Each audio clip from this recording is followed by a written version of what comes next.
The meeting will come to order. Lupe, can I get roll call, please? Trustee Buelna. Trustee Henderson. Here. Trustee Hernandez. Here. Trustee Hoffman. Here. Trustee Eno. Here. Trustee Vela. Here. Trustee Vettis. Here. Thank you. Okay, Trustee Villa will now lead us in the flag salute. Put your right hand over your heart. Ready, begin. I pledge allegiance to the flag of the United States of America and to the republic for which it stands, one nation, under God, indivisible, with liberty and justice for all. Okay. Today, the board is going to adjourn the meeting in memory of Dr. Richard Allen Moyer. Dr. Moyer began working for LACCD in 1977. He firmly believed that everyone deserves access to education and that if a door was open to an educational opportunity, it could be transformational. This belief informed his 39-year career with LACCD, in which he held several roles, including Dean of Academic Affairs at Pierce College and Vice President of Academic Affairs at East LA College. At ELAC, Dr. Moyer oversaw the liberal arts and sciences, was in charge of the successful Jaime Escalante Math and Science program, and was an active member of the Vincent Price Art Museum Foundation. He retired from ELAC in 2016. Dr. Moyer also taught political science as an adjunct professor at Pierce College. He was a student-centered administrator, always putting students first. He was also conscious of treating all staff with respect and appreciation for the work they did. He is fondly remembered by former students as a mentor and a go-to guy for advice on job interviews, as well as academic and professional issues, and to former colleagues as a favorite boss. He shared a love of travel, opera, museums, Scrabble, and the Dodgers. He will be remembered as a loving and supportive father and doting grandfather. Dr. Moyer is survived by his children, Emily Moyer and Kara Moyer Duncan, Emily's partner, Laura, son-in-law Walter, grandchildren Carter and Monroe, several cousins, and his partner of more than 20 years, Joyce Palacio, her daughter Maritza, son-in-law Paulo, and granddaughter Aria. On behalf of the entire Los Angeles Community College District, we extend our deepest condolences to the Moyer family at this most difficult time. Please join us for a moment of silence for Dr. Richard Allen Moyer.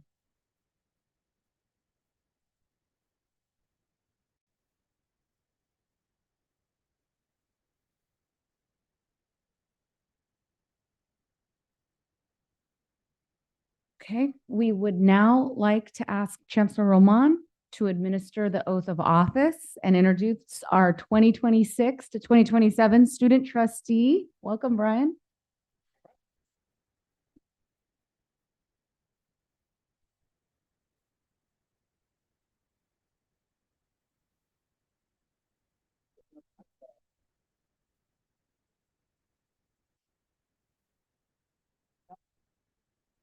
I want to give enough juice for all the legal advice you'll be giving us today. Come this way. What an honor it is for me to do the oath of office for you, Brian. I got a chance to meet with Brian earlier today, and I was incredibly impressed with his passion for helping students.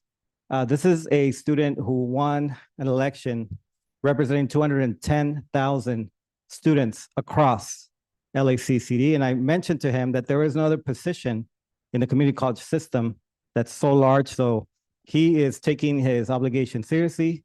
He told me he has several priorities that I'm gonna work with the board on to make sure that we are doing anything we can to be responsive to our students. So you're gonna be an amazing student trustee. I'll be there with you along with the board to guide you and to ensure that you get the support you need to be successful in your position. So Brian, with that, we're gonna administer the oath of office. I'm gonna ask you to raise your hand, and if you want, I'll just repeat after me. Raise your hand, please.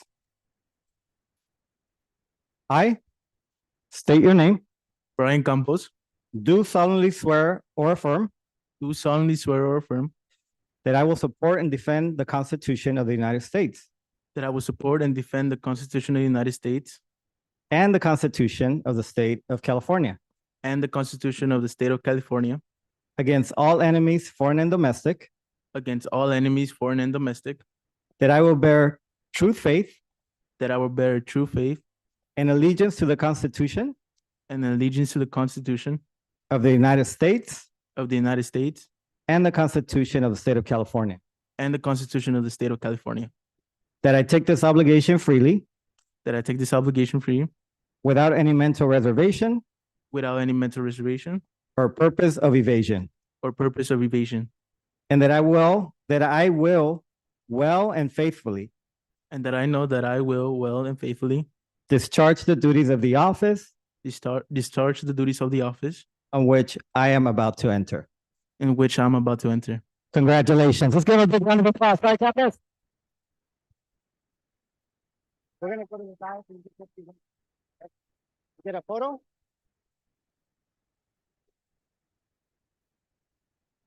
Many congratulations to you, student trustee Campos. We are excited to have you join us on the board, and we are here to mentor and assist you on your journey. Please know that my colleagues here on the board and the chancellor and I are here to answer any questions you have and to help you advocate on behalf of students. Would you like to say a few words? It's a great honor to be here. A year ago, I didn't even think I was gonna be here or even like run for office. It's been such an amazing experience. And I would like to thank all of the people that helped me run for this position and mentor me.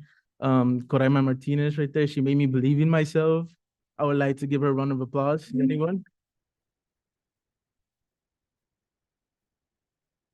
I would also like to give a round of applause to David. He gave me a chance. He took a chance on me and mentored me. And without him, I don't even think I would be here today. So a round of applause. And it was an amazing honor to run. It's been the funnest campaign I ever run for. And and to all my constituents, I will be the voice for you. And any concerns, I will be here for you. Thank you. Great. Thank you for that. We're going to move on now to public comment. So the First Amendment and the Brown Act guarantee a member of the public the right to criticize a public employee or public official in the performance of their duties. However, speakers are encouraged to focus their comments on issues relevant to the conduct of the public's business rather than to private or unrelated matters. Speakers are reminded that the Brown Act and the First Amendment do not protect defamatory statements made, which may subject a speaker to personal liability. Are there members of the public signed up to address the board Yes. regarding regular agenda items? Yes, Okay. First person we have is Maritza Medina. Oh, let me zoom, I believe. She's not on Zoom right now. Oh, she's Yeah. not. Okay. mm-mm. Do we have anyone else? Is that it? No, yeah, Okay. she was going to be on Zoom, so she's probably didn't make it after all. Okay. Yeah. Okay, so we're gonna then move on to disclosures. Chancellor, can you please lead the agenda item on disclosures? I'm happy to, President Hernandez, thank you so much. Prior to proceeding to vote on the matters before the board today, the trustees are requested to advise staff if there are any items on the agenda for which they have received a contribution from a participant in the matter, which requires disclosure or recusal under the Levine Act or another conflict of interest law. Trustees, when I call your name, please advise if you have any disclosures to make or on any of the items of the agenda, and if so, identify the agenda item for each such item. Please also state the basis of the conflict by either identifying the donor of a significantly disqualifying campaign donation or by providing information about another disqualifying financial interest. With that, I'll take roll. Trustee Buelna. Absent. Trustee Henderson. None that I'm aware of. Thank you. Trustee Eno. None. Okay. Trustee Vela. None that I'm aware of. Thank you. Trustee Hernandez. None. Thank you. Trustee Hoffman. None. And thank you. And Trustee Vettis. I have none. Thank you. Appreciate it. Great. Okay. We're going to move on to the land acknowledgement. The Los Angeles Community College District holds lands that originally and still are inhabited by the Gabrieleño Band of Mission Indians, Kits Nation, and San Manuel, San Fernando, and San Fernandino Tataviam Band of Mission Indians. We honor and respect their elders and descendants as they continue their stewardship of these lands and waters. Before we proceed, Chancellor Roman, are there any changes to the agenda or order of business? Yes, President Hernandez, we have one correction to make. This is for a business item, case 17, relating to the Los Angeles Organizing Committee for the Olympic and Paralympic Games. This item should reflect a commencement date of July 1st of 2026. So all agreements entered under this master agreement were governed by a mutual non-disclosure agreement that was dated September 19 of 2023. So that's one change. Also, we'd like to request to move out of order the Human Resources Consent Item J2. This is related to the status advancement of contract faculty members to be presented after the approval of the minutes. So if you will, please, I would ask for a vote.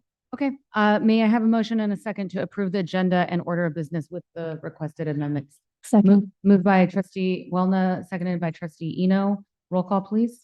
Student Trustee Campos advisory vote. Yes. Trustee Buona. Trustee Henderson. Yes. Trustee Hernandez. Yes. Trustee Hoffman. Yes. Trustee Eno. Yes. Trustee Vella. Yes. Trustee Vettis. Yes.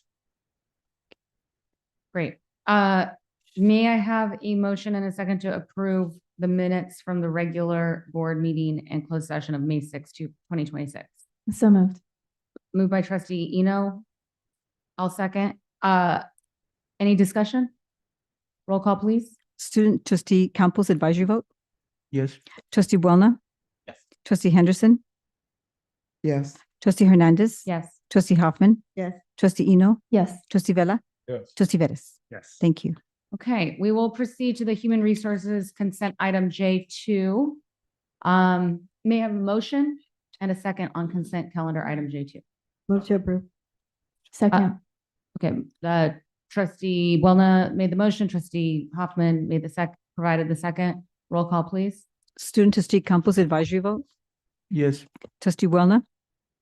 Yes. Trustee Henderson. Yes. Trustee Hernandez. Yes. Trustee Hoffman. Yes. Trustee Eno. Yes. Trustee Vella. Yes. Trustee Vettis. Yes. Thank you. Great, congratulations.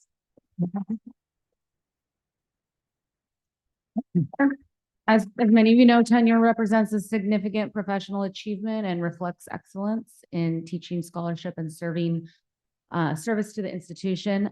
This item is now presented in formal recognition of these faculty members and to congratulate them on this important milestone in their academic careers. And joining us today, Dr. James McKeever and I believe Jeffrey Hernandez are going to present the names for recognition.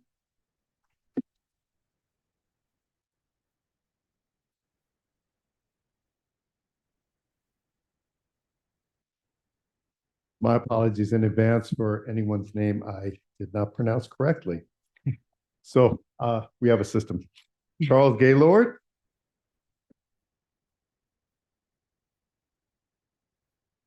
Peter Paraslitty. Peter. Lauren Hofschneider. Edward Pineda Castro. Edward. Andres Janukuya. Blaine Simmons. Blaine.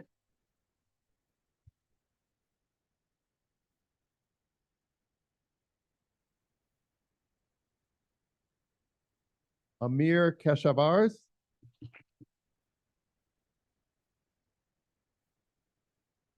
Fransaki Damarox.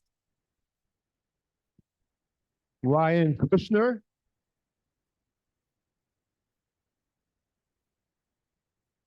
Wendy Witherspoon.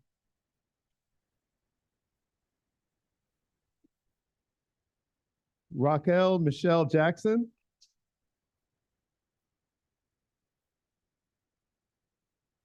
All right.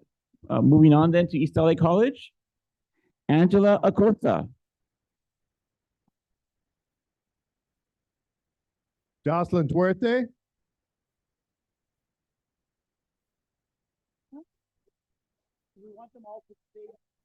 Let's have them all say, yeah. Okay.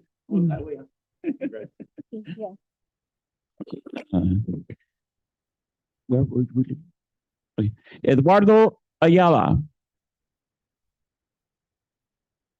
Amber Luna.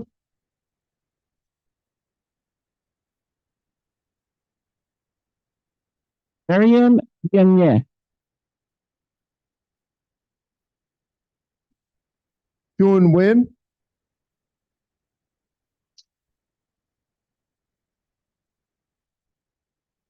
Katia de los Rios, Claudia Rodriguez,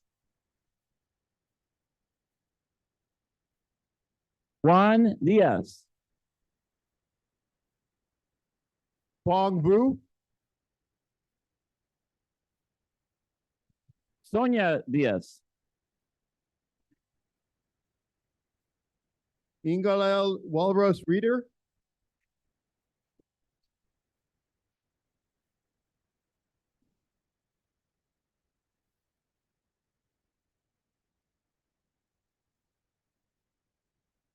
Joanna Alvarado,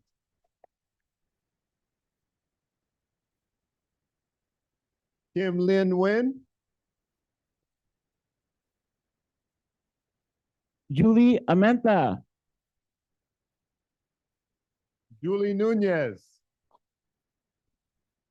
Alexandre Sheen, Alex,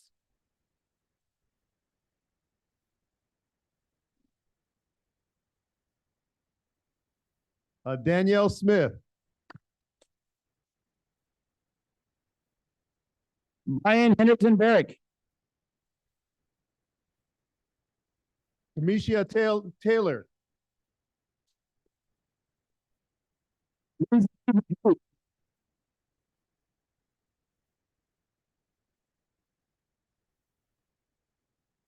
Brianda Alvarez,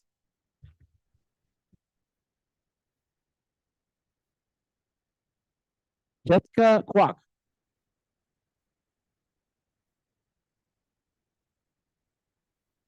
Jose Cadena,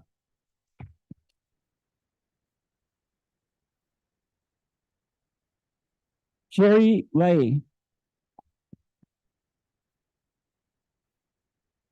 Shoshana Gradid, Marisol Madrigal Uribe, Michelle Hilario, Melida Paz,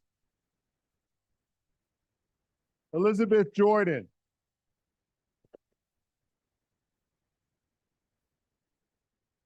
Tia Atsales,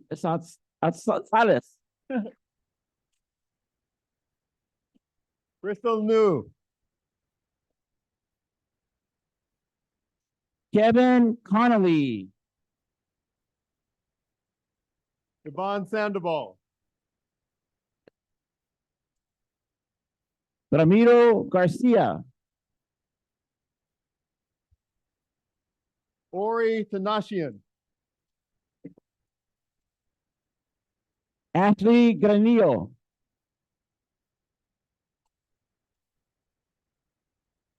Hasib Azhan,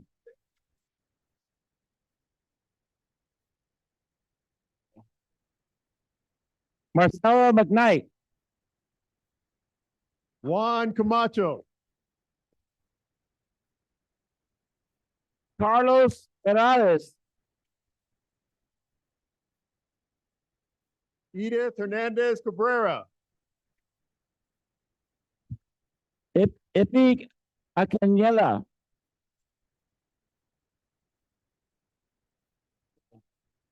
Rochelle McKeevy,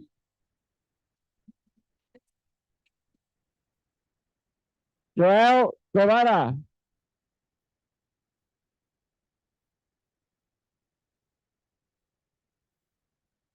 Roslyn Nunley,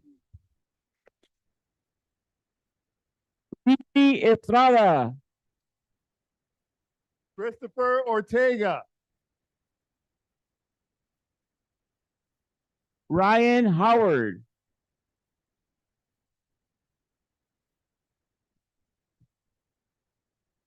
Emmanuel Sevilla, Vanessa Kibi, Catherine Sibberling, excuse me. Maria Knoll, Robert Silva, Elizabeth Martinez, Jennifer Victoria, excuse me.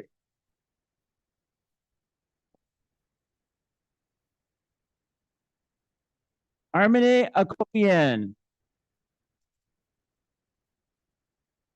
Galit Kashman, Yara Farah, Kendrick Kim,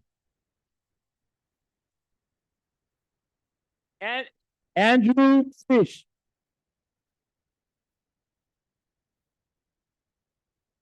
Brandy Payne, Rosario Gomez, Joshua Sperber, Natalie Guerrero,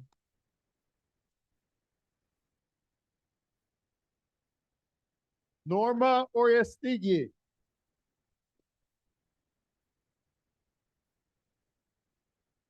Kathy Hosseini, Kathy,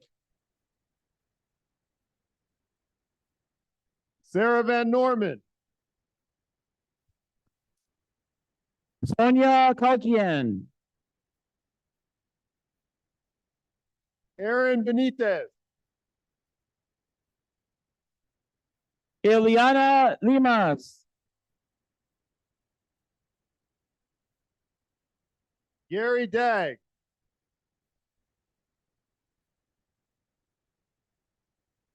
Dominique Merkel,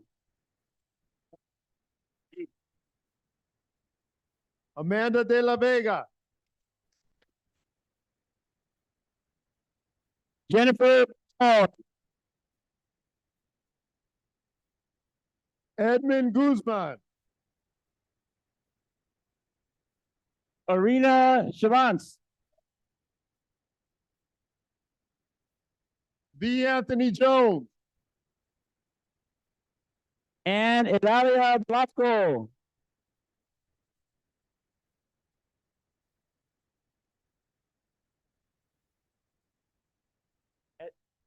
I can tell you that as we have so many faculty and staff and administrators leaving our district with the golden handshake, I'm sure we've all heard of the SERP. It's such a pleasure to see all of you, the next generation, stepping forward. Some many faces I recognize through your leadership. We know that you care about our students, and we're really pleased that you're taking on our students here in the district. Thank you. and I just want to say that I remember when I got tenure. We all do. We remember we got tenure, and it's a wonderful feeling knowing that your peers felt that you should stay at your campus and service our students. And I know you're going to do a wonderful job of servicing your students. And you will have many stories in the future of students contacting you and thanking you. And remember those students in the tough times, because you'll need it at the tough times, but you're going to make a big difference in people's lives in the city of Los Angeles. So thank you very much for what you're about to do. And now I think they'd like us to position ourselves for a photo. So if we can step back, watch the steps.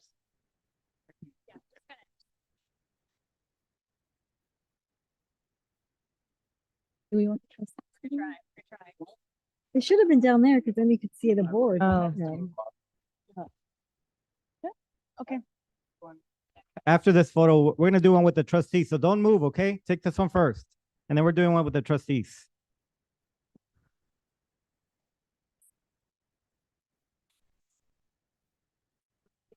That's true. Let me see if that works. Cool. I'll ask them to do that.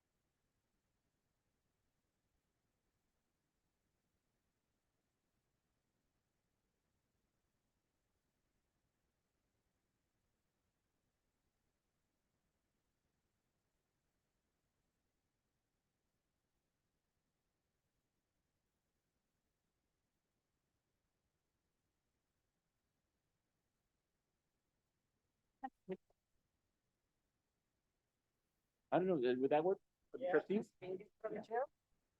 Be here.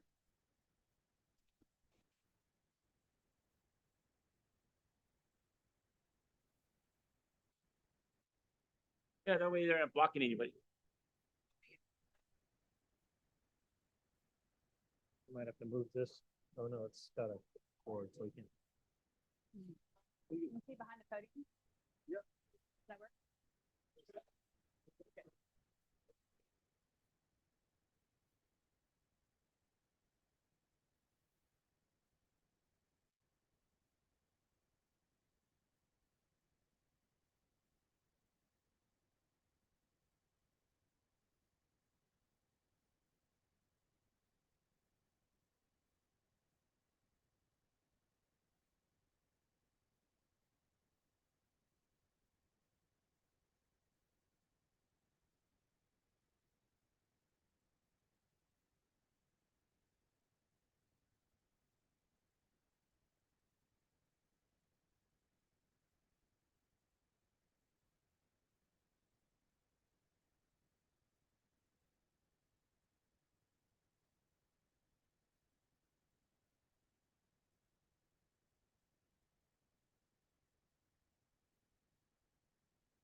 We are Reports, right? back to F.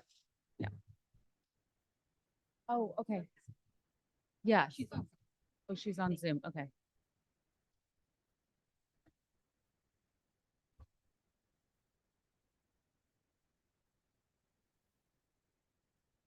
Okay, we're gonna quickly go back to public comment because our speaker is on Zoom, right? Yes, hi, she's Okay, on we'll wait Zoom. a second.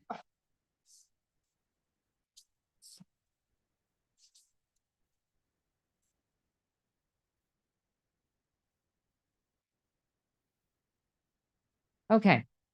So we'll take the public speaker, Yeah, the public yes, comment speaker. Yeah, Right now.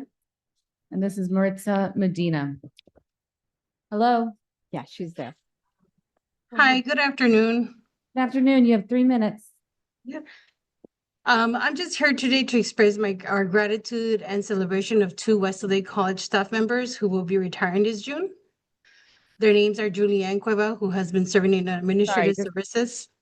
1 second, Miss Medina. Let me just see if we can close the doors Okay, no problem. so it's a little quieter.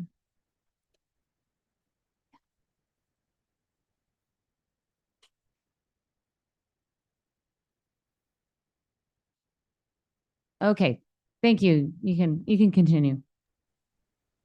Thank you. Their names are Julianne Cueva, who has been serving in administrative services. Ms. Dion Morissette, who has been serving in our facility services. And Daryl Robertson, who has been serving in our transfer center and has been with the district for the last 46 years. They have been a fundamental part of the team at Wesley College. And we want to make sure that we inform, we wish them farewell and that we will miss them and that we thank them for all their service at the district. Thank you. Thank you for that. It's very nice. Okay, we're gonna return back to reports from representatives. Do any members of the resource table wish to be recognized at this time for comments before the board?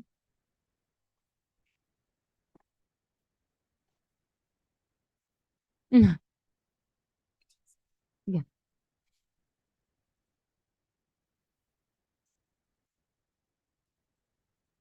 Let's see.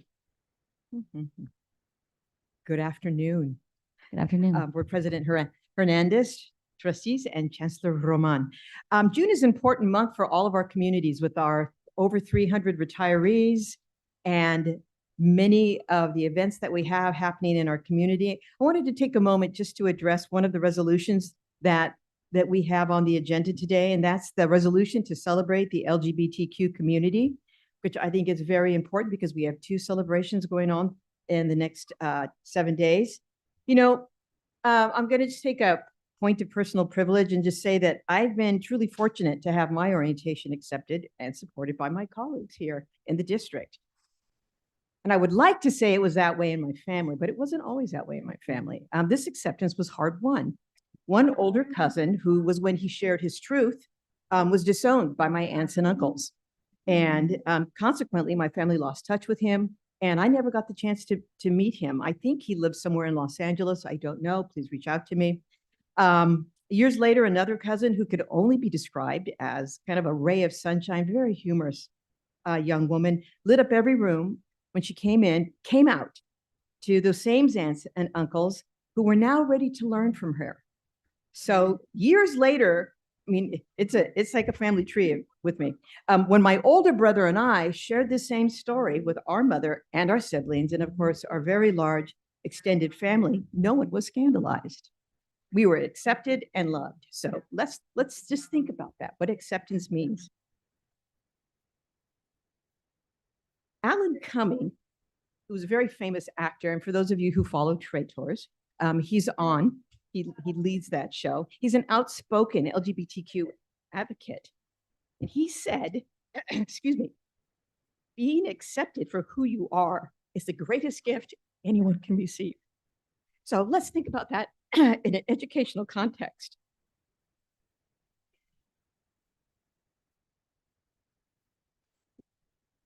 When a student feels genuinely accepted by their professors, by their advisors, by their mentors, and by the governing board, they show up differently. They participate, they persist, they graduate. Acceptance is not a kindness. Acceptance is an academic intervention. So let's talk about something else because, excuse me, the resolution also mentions the Stonewall Uprising and LA's own first Gay Pride Parade. These events remind us that in this community, we have always fought for the dignity to exist. And I want to thank you for affirming that dignity today. I wasn't planning on getting emotional because I'm a dean. We don't do that. Thanks. But I would be remiss if I didn't acknowledge the climate in which this resolution is being presented. Across our country, we are witnessing an unprecedented wave of legislation targeting LGBTQ community. We have book bans in our libraries. We have people who are no longer can use these words in the schools across our nations. And these aren't abstract policies. They affect real students and real families. So, and one of the things that we found out was that there's something called the Trevor Project. Some of you may know about it. Some of you, thank you for shaking your heads, don't. But it says that when LGBTQ students who feel institutionally supported are far less to experience depression and crisis. Simply stated, our support saves lives. When the national conversation turns hostile, local institutions like our 9 colleges in the district become sanctuaries. Today, LACCD is saying clearly and on the record, here, you will not be erased. Human dignity to us is not controversial. Equal access to education to us is not controversial. The safety of our students is not controversial. Thank you. Thank you all for choosing our students, for choosing inclusion, for choosing equity, and for choosing love. And I look forward to seeing some of you at the parade on Sunday. Thank you.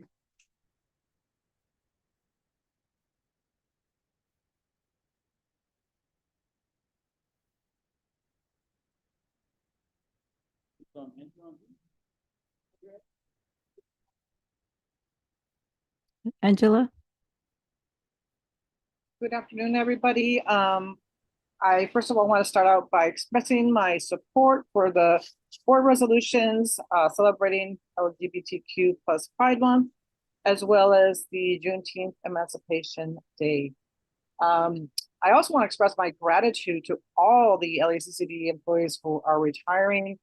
They're going to leave a huge void. We're going to lose a lot of institutional memory, but I want to thank them for their service to our district. And in particular, I want to thank Barbara Anderson, who is our DAS treasurer, and she's from Pierce College, and she will be retiring at the end of the month. So I want to thank everybody who is retiring, as well as, I also want to congratulate all of our new faculty who are getting tenure this year. And I want to let them know that this is a recognition of their excellence, their perseverance, and their contributions to our college and our students. And we look forward to many more successes and contributions in the years ahead. So it's very inspiring to see all these new faculty getting tenure. The District Academic Senate met in May, and we had a couple of resolutions that we passed. One of them is on the use of mental health funding. And I think this is a really important area that we are going to hopefully have a little more, pay a little more attention to moving forward, because there is dedicated statewide funding to mental health. And we also passed a resolution in support of offering pre-calculus and trigonometry courses under AB 1705 with proper notification. Finally, I want to just point out that some of our priorities in the year ahead are going to include accessibility and ADA compliance, artificial intelligence, innovation, and literacy, gender equity and Title IX compliance, and focusing on dual enrollment. So again, thank you. And I want to thank my colleague, Jeff Fernandez, for being there today. I had to travel out of state to tend to a family matter, but I'm very, very happy to see the celebration of our faculty. And then finally, I want to congratulate our new student trustee, Brian. I'm sure you will do many great things in the year ahead. So thank you, everybody.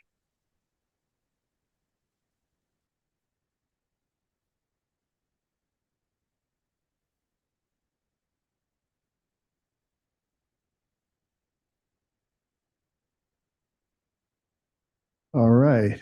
What a wonderful month June is. I mean, we have graduation coming up and everything else too. So it's really wonderful to see this.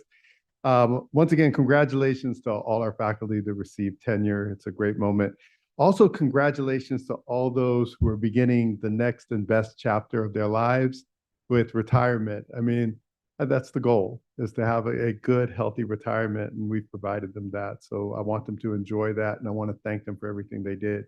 Part of that was something that the SRP Golden Handshake made much more viable for many of our faculty and many of our staff and administrators as well.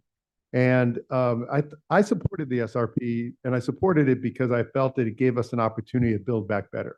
You know, that instead of looking at possible layoffs in the future and everything else, why not let people voluntarily retire?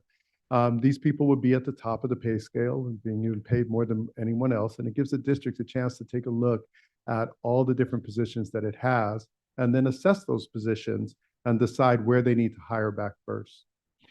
And this also gives us a chance to work together to make strategic and more prudent decisions.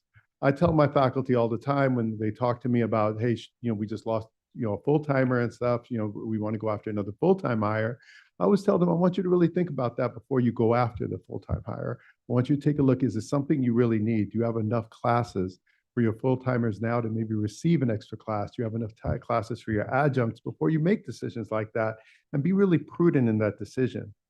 But I think also we need to be prudent in the decision on if we're hiring back administrators and staff as well.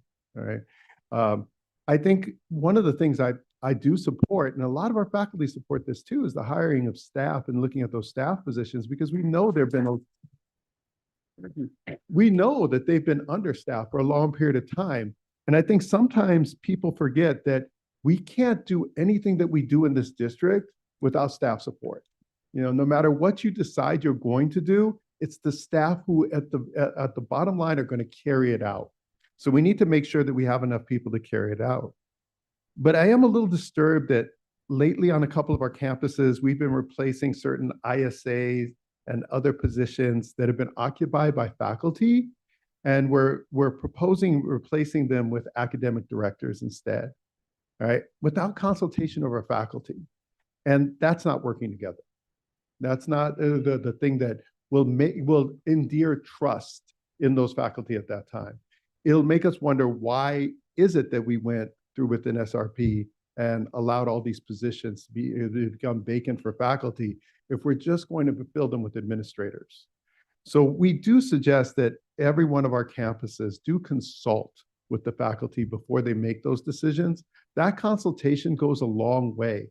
You can explain why you feel you need a need for that position, and then they could explain why maybe we don't. And then you can come to a happy medium. Look, I understand that the idea of shared governance, it's kind of a suggestion, right? We'll make a suggestion to you. You don't have to do it as the administrator. But there are certain requirements of writing back why you're not going forward with that decision and so on, and letting them know. But letting people's voice be heard goes a long way. And then the last thing I do want to say is we support the resolutions that are going forward. The recognition of Pride Month is a very important one. And I appreciate our colleague and the passionate thing you said. You're gonna make me cry. All right. I have two LGBTQIA children myself. And I'm proud to say that I was the first in the family that they came out to before they came out to their siblings or their mom. And I felt that it was because I created a safe enough space for them to come out to me. And I'm really sad that even today, too many people still don't have a safe enough space to come out to their loved ones. And I think the district has done a pretty good job of making a safer space for people, but I'm not going to say it's a safe space either. Because if it was a safe space, I would see just as many gay and lesbian couples, transgender couples, celebrating their love together on campus as I do with heterosexual couples. And I still don't see that. And that's not just on the faculty and the staff, it's even on the students. We need to still get better, okay? We need to remember that we've gotten better, but we're not there yet. We're not there till everyone gets recognized. And then also the recognition of Juneteenth, okay? My family's from Shreveport, Louisiana, and many of them live now in Houston, Texas. And Texas is what Juneteenth is celebrating. It's the last state where they actually recognized the freedom of those slaves way back when. And it's an important holiday to think about because we think about this as being so far back. But it's not that far back because many of us of African-American ancestry here, we may know our parents and we may know our grandparents, and some of us don't know our great-grandparents because our great-grandparents were born into slavery, all right? And most of us don't know our great-great-grandparents because they were definitely born into slavery. And so it's not this thing from the distant past, but it's a thing from the recent past. And I think we need to remember it too. And just to do a little intersectional work, don't tell me that you love Black people if you're homophobic. What you should really say is, or transphobic, what you should really say is, I love some Black people because Black people are gay. Black people are transgender. The number one group of people who are murdered in the United States in the queer community are Black transgender women. That's number one. I hear people invoke James Baldwin's name all the time who have never spoken up for queer rights. James Baldwin was gay. Right? Do not ignore the other half of him. And also, don't invoke that you love Black people, okay, or gay people if you don't love Black people. Because there are gay Black people, gay brown people, gay Asians, gay people from every walk of life. And just say, I love some gay people, but at least be honest with that. We need to be a little more intersectional when it comes to our idea of supporting communities. So thank you.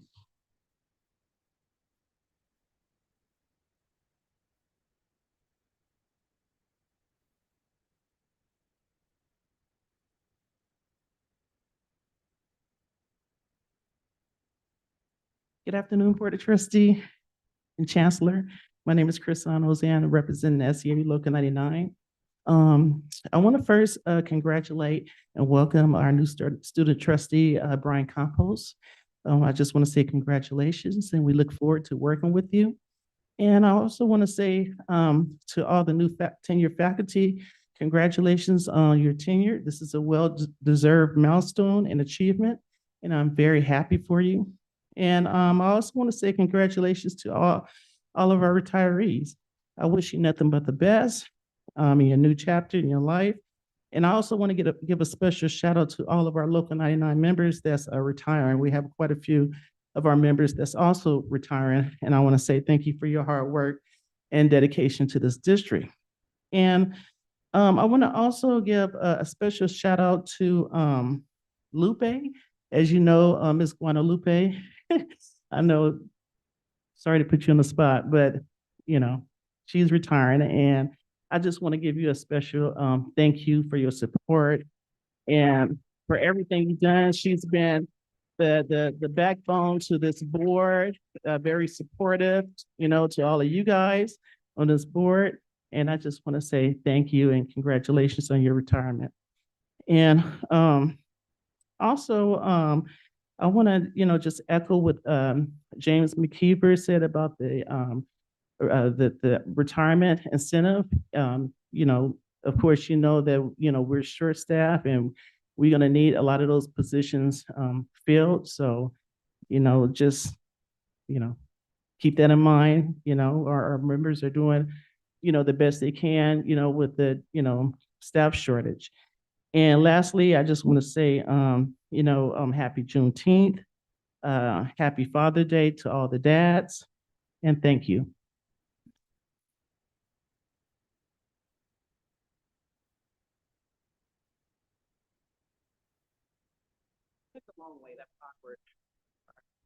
Well, good afternoon, Board Trustee President Hernandez and Trustees, Chancellor Roman, and Unit 1 employees. I am, of course, the AFT College Staff Guild President, re-elected, so I'm excited for my members and their trust in me.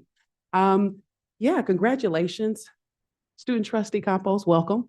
I look forward to working with you and engaging with you. We support students and really looking for a bridge ladder into classified spaces, so love to talk to you about that as well. In addition to that, I am really glad for some of the bold and progressive resolutions that you guys have been putting forth, whether it's celebrating classified and understanding who we are as professional experts, not just glorified secondary help. And the resolutions before you today with the LGBTQ plus IA in Pride Month and also with Juneteenth. Like my faculty counterpart said, I'm a descendant from Rosewood. And so for me, every time we have a kid, the state labels us, and for reparations, we get to go to school for free.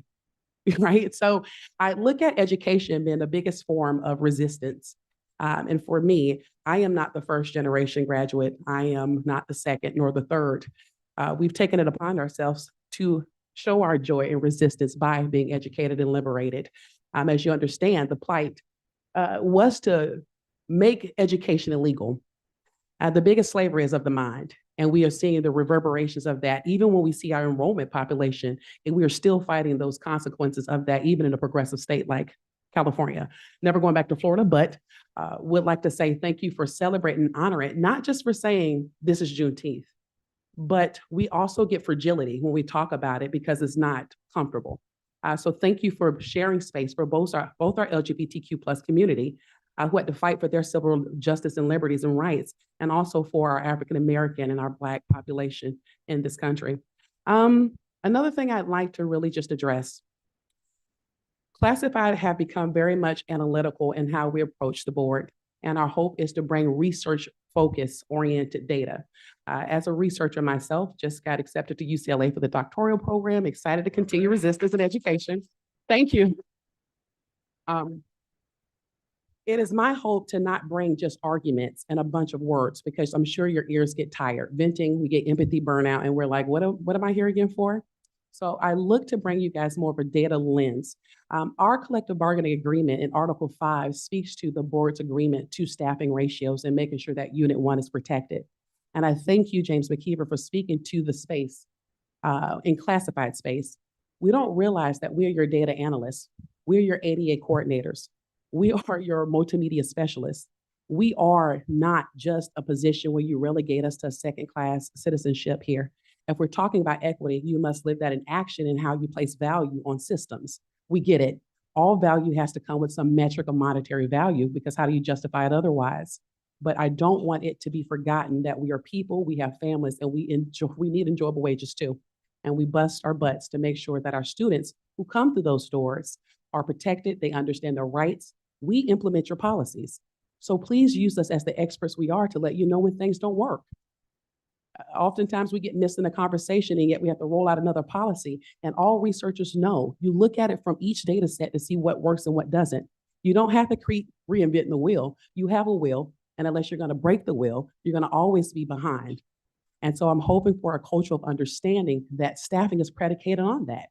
So we're looking at a big chasm from the 2018 SRP or we're looking at a chasm. And we're watching a lot of our positions being accreted in other areas where we can't grow. And if you kill ladders, where do we go?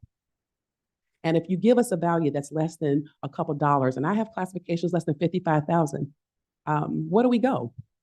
So I really am so grateful for the chancellor and the deputy chancellor for having these tough conversations, because it's not easy really having conversations when I'm bringing that data and saying, nah, that's not going to work for us.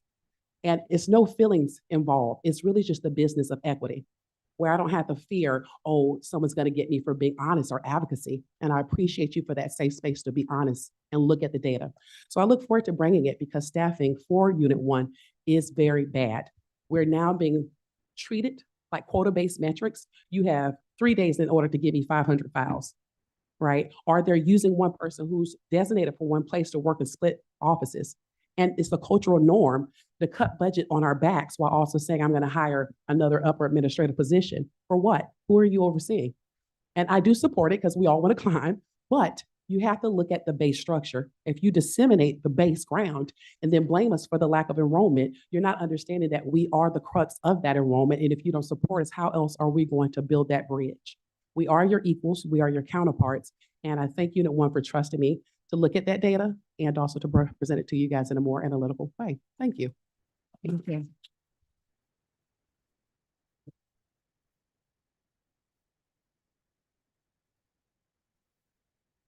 Great. I think that's everybody. Okay, we're gonna move on. Oh, no, I thought. She went. We're gonna move on to reports from the board. Trustee Hoffman, can you summarize the proceedings of the Budget and Finance Committee that you chaired on May 20th? Yes, thank you. We had a presentation from Mark McDonald on the May revise. And I understand now there are 2 more, there's a Senate version and an Assembly version that hopefully I can report on next month. We looked at our third quarter ending balance and sent the report to the state. We had our internal audit quarterly report, and I have to say the committee was really impressed with the report. It was structured in a little bit of a different way and in a more positive way. And I really appreciate all the work that was put into it by Peter and his team. And then we approved the tentative 2026-2027 budget, and it is a recommendation item for today. So colleagues, I urge your aye vote on the tentative budget. And of course, in September, we'll have a hearing on the final budget when the final budget comes out. Thank you. Great. Thank you. Trustee Veras, please summarize the proceedings of the Facilities and Master Planning and Oversight Committee you chaired on May 20th. Thank you. The committee had 2 items they recommended for approval. The first was a schematic design for Los Angeles Southwest College for wayfinding, sidewalk, roadway conversion, hydraulic line projects. And they had a presentation and description of all the different kinds of changes, and specifically the cub path is going to get a very substantial upgrade at the main heart of the Southwest campus. And so that was unanimously recommended for approval. The second was a budget recommendation approval of $2.2 million for the Heldman Center project at West LA College. And one specific highlight is obviously a large library project. And one of the things that was re-envisioned, and much appreciation to President Jordan and the team there for acting very quickly to put together an affinity village with some space. And so we'll have a chance for many of the things that we've talked about in our resolutions and otherwise to see it laid out in a planning process and to have it be definitely one of the hearts of the campuses there. So that's happening, and for a modest change in cost, but a very substantial upgrade in terms of the function of the building. So those were the recommended items unanimously by the committee. We did also have a presentation, pretty robust presentation, dealing with our sustainability, custodial, elevator services, rental projects. Probably could have had full-blown items on each of those, but our different facilities teams came together and gave us an overview and update on many of those projects here. And so we're obviously very proud, where we used to have Elevators is a constant conversation. It was good to hear the updates and the process of how it's being upkept and moved forward. Presentation from the custodial side in terms of standards, the APA standards. I know that was worked closely with our labor partners as well there. So lots of good stuff. And then finally, we heard, and this is available for all board members, an update on our student housing. And so the RFP process, number of applicants, et cetera, and the timetable from there forward. And so those are all available online for the public to review. So Great, thank you. Thank you. Thank you. Trustee Eno, please summarize the proceedings for the Institutional Effectiveness and Student Success Committee that you chaired on May 20th. Sure. We had a couple great presentations this past month. The first one was a CTE program related at Southwest College on their higher LAX program, which is incredible. They have had over 28 cohorts since 2017, which has included over 600 of our students that are working across the county, if not further, in jobs related to the airport. We have since had 360 plus jobs in LA and 340 union jobs. The training is 8 weeks and it really, really changes lives. So I want to give a huge thank you to Dean Delmage, VP Bradford, and President Culpepper, who they called Dr. Pepper at the meeting. So that was really fun too. But just learning about the program was really great. So thank you for educating us about the program. They do graduations after every 8 weeks. And then also we just had Congressman Waters donate an additional earmark of, was it $2 million coming hopefully? So towards the program. So that's just great. And such a necessity to our community. And so thank you, Southwest College, for that.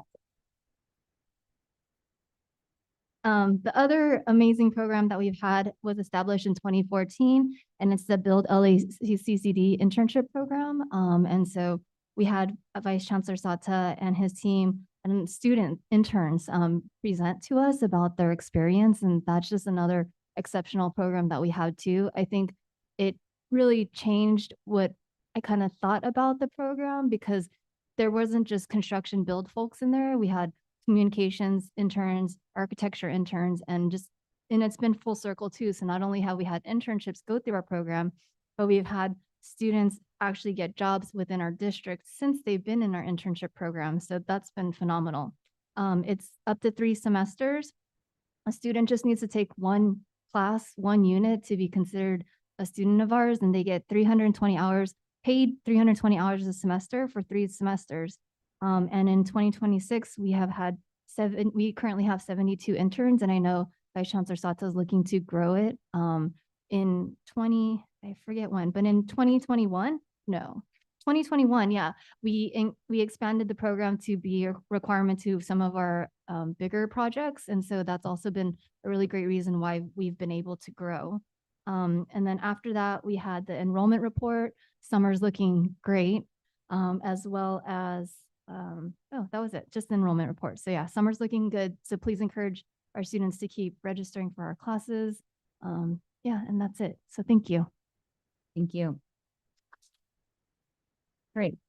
Trustee Vella, please summarize the proceedings of the Legislative and Public Affairs Committee that you chaired on May 20th. Thank you, President Hernandez. So first off, we had one recommendation item, which was to support AB 1809, authored by Assemblymember Mike Fong. This bill would make it easier for school districts and community colleges to utilize the Job Order Contracting Program, commonly known as JOC. And this bill would also clarify that individual contracts issued under a master JOC agreement remain valid for 5 years. So that is going through the state legislature currently. And then on our federal update, just want to thank everyone involved, our staff, our advocates. We were able to submit 12 community project funding submissions to the federal government, totaling a total of $22.8 million for the district, which is great. And want to give a lot of thanks to our advocate, Manat Phelps, the college presidents, and and our staff in particular who took the time to be able to submit these in a very short amount of time. At the state level, as you all saw, the governor went ahead and released the May revise. And so it looks like for now, we're going to be taken care of. I think the governor in particular is creating a legacy of ensuring that the district is fully funded.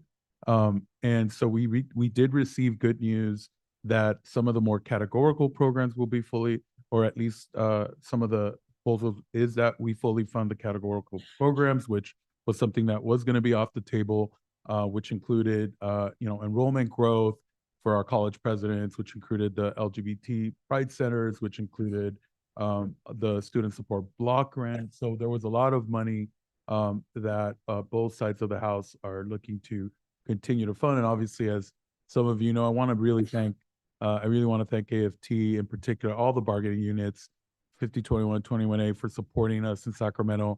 Let me just say, seriously, let me just say it's and also the league and I'm gonna tell you guys in a very I have been the chair of public affairs for many times.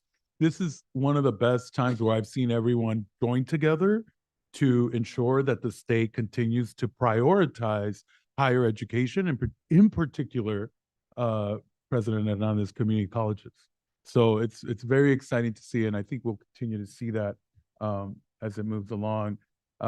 We have a couple of bills that we're working on. One of them that I'd like to note is AB 2528, which is our strong workforce bill, again being introduced by Assembly Member Mike Fong. At the local level, lots and lots happened. It was election night last night. I want to congratulate you, President Hernandez, for moving on to the general in your Senate race. I also want to congratulate Trustee Nichelle Henderson, who showed a great showing at the State Superintendent race. I can tell you that again, this district continues to be involved in ensuring that we have the representation when it comes to these various levels of government.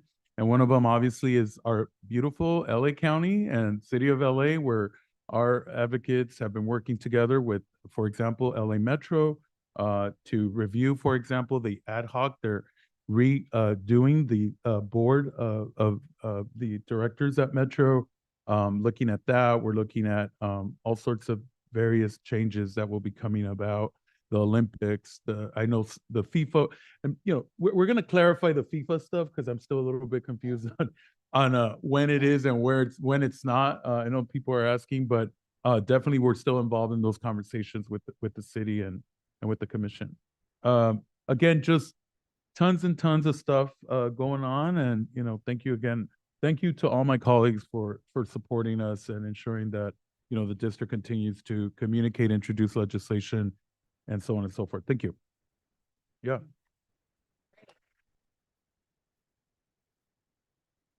All right, we're gonna move on to board. we I have one think more? student trustee has something to report out, even though he hasn't had a student affairs committee meeting Oh, yet. absolutely. Trustee Campos. Go ahead. Thank you. I would just like to congratulate all the current government presidents for all the amazing work they've been doing this year for bringing up campus life. And I know it's been a struggle because a lot of our students are online, but I just want to congratulate them. And I want to congratulate all the new incoming student government board. I can't wait to work with them. And thank you. All right. Thank you. Trustee Hernandez. Language. Yeah, Thank you very much. So reporting on the English Language Summit we had in May, we had approximately 250 individuals that were present. We had faculty, staff, obviously students that were present. Thank you to Trustee Eno and Trustee Henderson for being present from the board. The entire staff, Chancellor, it was a beautiful event. We had good media coverage. We had just this interaction between the exchange between faculty, staff, folks outside of the campus interacting with us, and the amount of classes taken. I mean, in developing in language, obviously are increasing.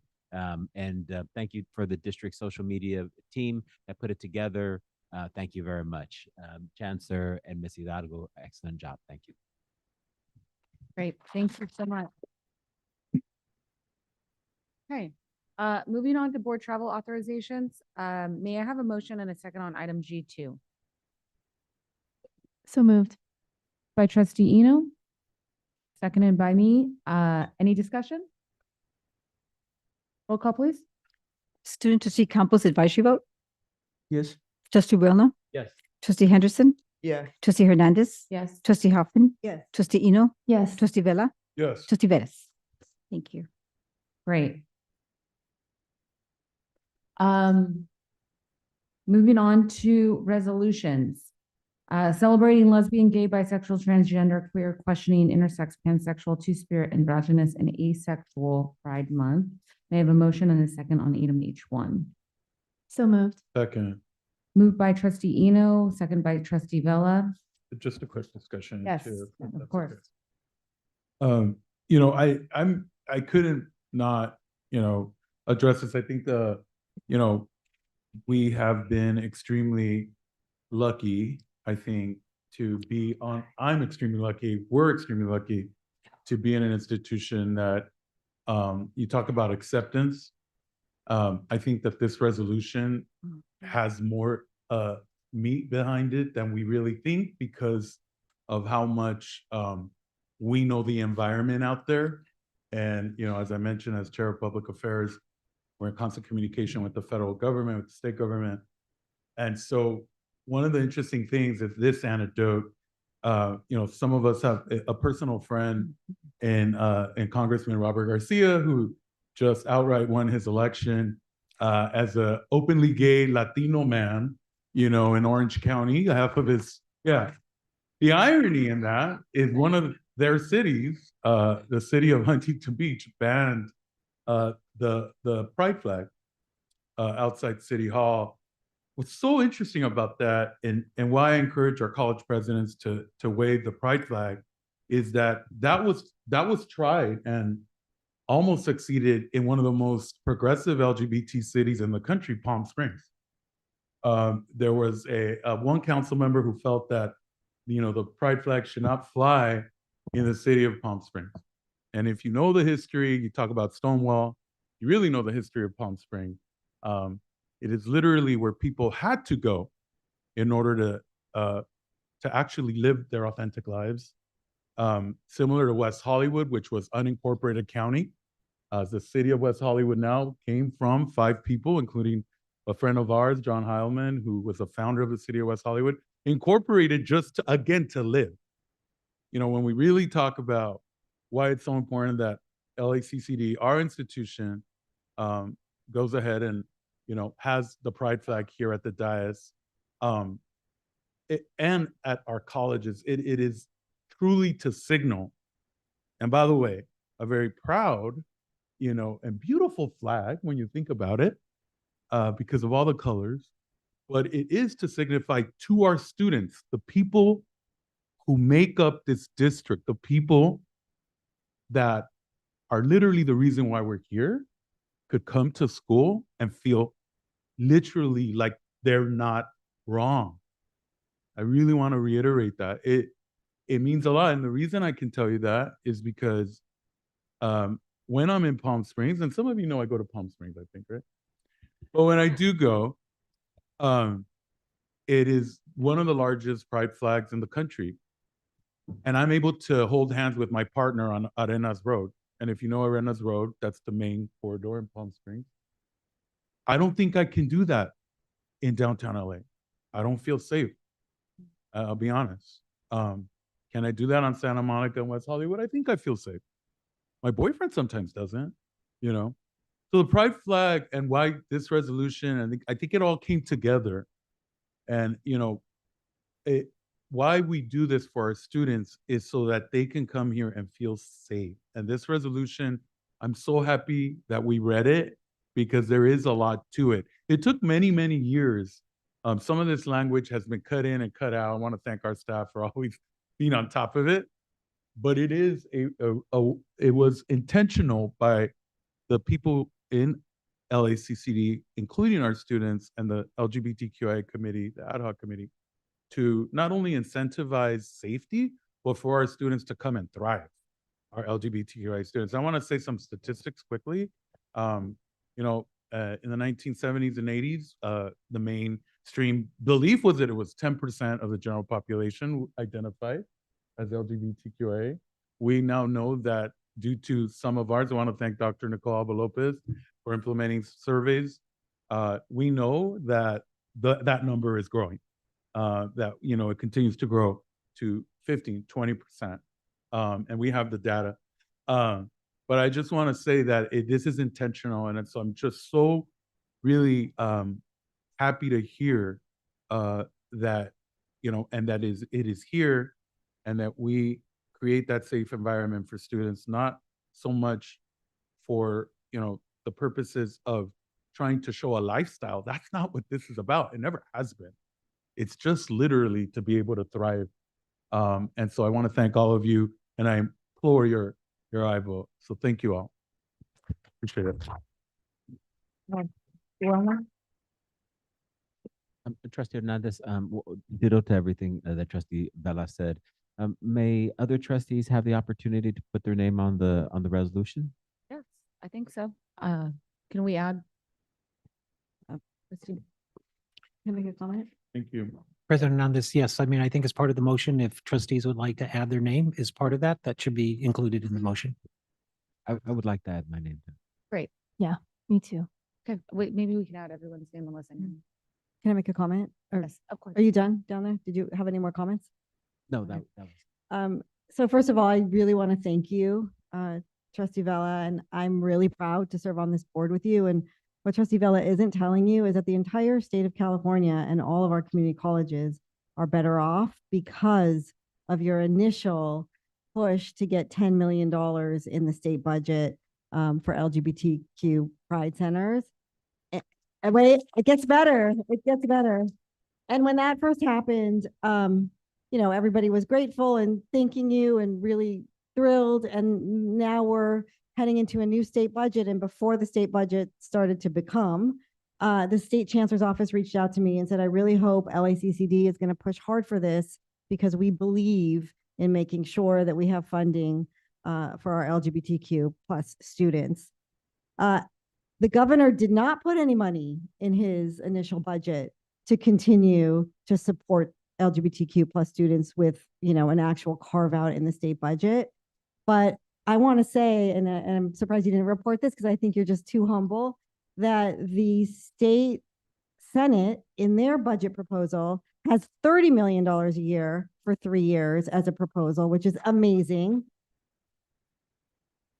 And the state assembly has something similar. They have $30 million for 1 year. But the point is, they also recognize the importance. And this started with you. And, we had elections last night. This is why representation matters. It matters that we have David Vela on this board. It matters. It matters for our students and our staff and our faculty. So I just really want to thank you. Thank you so much. Appreciate it. Great. So we can make that change. Do we need to do an amendment? I would just a friendly amendment and to add the names, President Hernandez, that you would like to add. To add names to the resolution. Any other discussion? Trustee Henderson? I want to thank you all for both resolutions. For this one in particular, really dear to my heart because of someone that I love that represents the LGBT community, but it represents our district's movement towards not just putting pretty words on paper, but walking the talk. We just celebrated last week our 5th annual Unique Ball. Mm-hmm. We had a number of faculty and students and staff that came out and supported and participated. Students that came out and won prizes and felt this sense of pride and comfort in being who they are every day, a place to be out and proud and feel safe and protected, which was the reason that we started doing that. So this resolution highlights the fact that LACCD is really walking the talk and making sure that we put programming in place that shows our faculty and our staff and our students that we love them and respect them and protect them, not just words on paper on a resolution that's just going to get shelved at some point. And so when this opportunity to do the unique ball came up 5 years ago, and Trustee Bella, you were willing to, you just took it to your committee and were willing to go with it. And this year, that 5 years, I thank Chancellor Rahman for continuing and the board for approving the funding. And I hope that we will continue to fund our Lavender graduation and continue to push forward the language in this resolution, and also continue to hold our unique ball, because we need those types of programs that really speak truth to power. So I just want to say thank you. Thank you. And just really a brief response to that. That was not just, our committee, it was also your committee on African American Affairs, because if we know the ball community is made up of LGBT, African American, people of color predominantly, and that was such a big honor to be able to support truly you, Trustee Henderson, on that. So thanks again, and I'm happy that it happened this year. I heard it was amazing. It was fab. It was fab. Yeah. Thank you. Great. Okay, seeing no more discussion, can we roll call, please? Student Trustee Campos advisory vote. Yes. Trustee Buona, Yes. Trustee Henderson, Yes. Trustee Hernandez. Yes. Trustee Hoffman. Yes. Trustee Eno. Yes. Trustee Vella. Yes. Trustee Vettis. Yes. Thank you. Great. Honoring Juneteenth Emancipation Day, June 19th, 2026. May I have a motion and a second on item H2? So moved. Moved by Trustee Eno, seconded by Trustee Henderson. Any discussion? Roll call, please. Student Trustee Campos advisory vote. Yes. Trustee Buona, Yes. Trustee Henderson, Yes. Trustee Hernandez. Yes. Trustee Hoffman, Yes. Trustee Eno, Yes. Trustee Vella, Yes. Trustee Vettis. Thank you. We will now turn to Chancellor Rahman for his report. Thank you so much, Board President Hernandez, members of the board, and colleagues. I'm pleased today to share some highlights that reflect just the tremendous work that we're embarking upon under the new vision of One District, One Vision Student Success. Today, what I want to do is highlight some of the work that's taking place that's already in part been discussed, but also some of the other initiatives that are moving forward, expanding opportunity, creating pathways for our students. And then in the last part of my report, I want to just provide us an opportunity to recognize several of our extraordinary colleagues whose careers have really helped shape the district and that will be leaving us at the end of this academic year. So if we can go on to the presentation.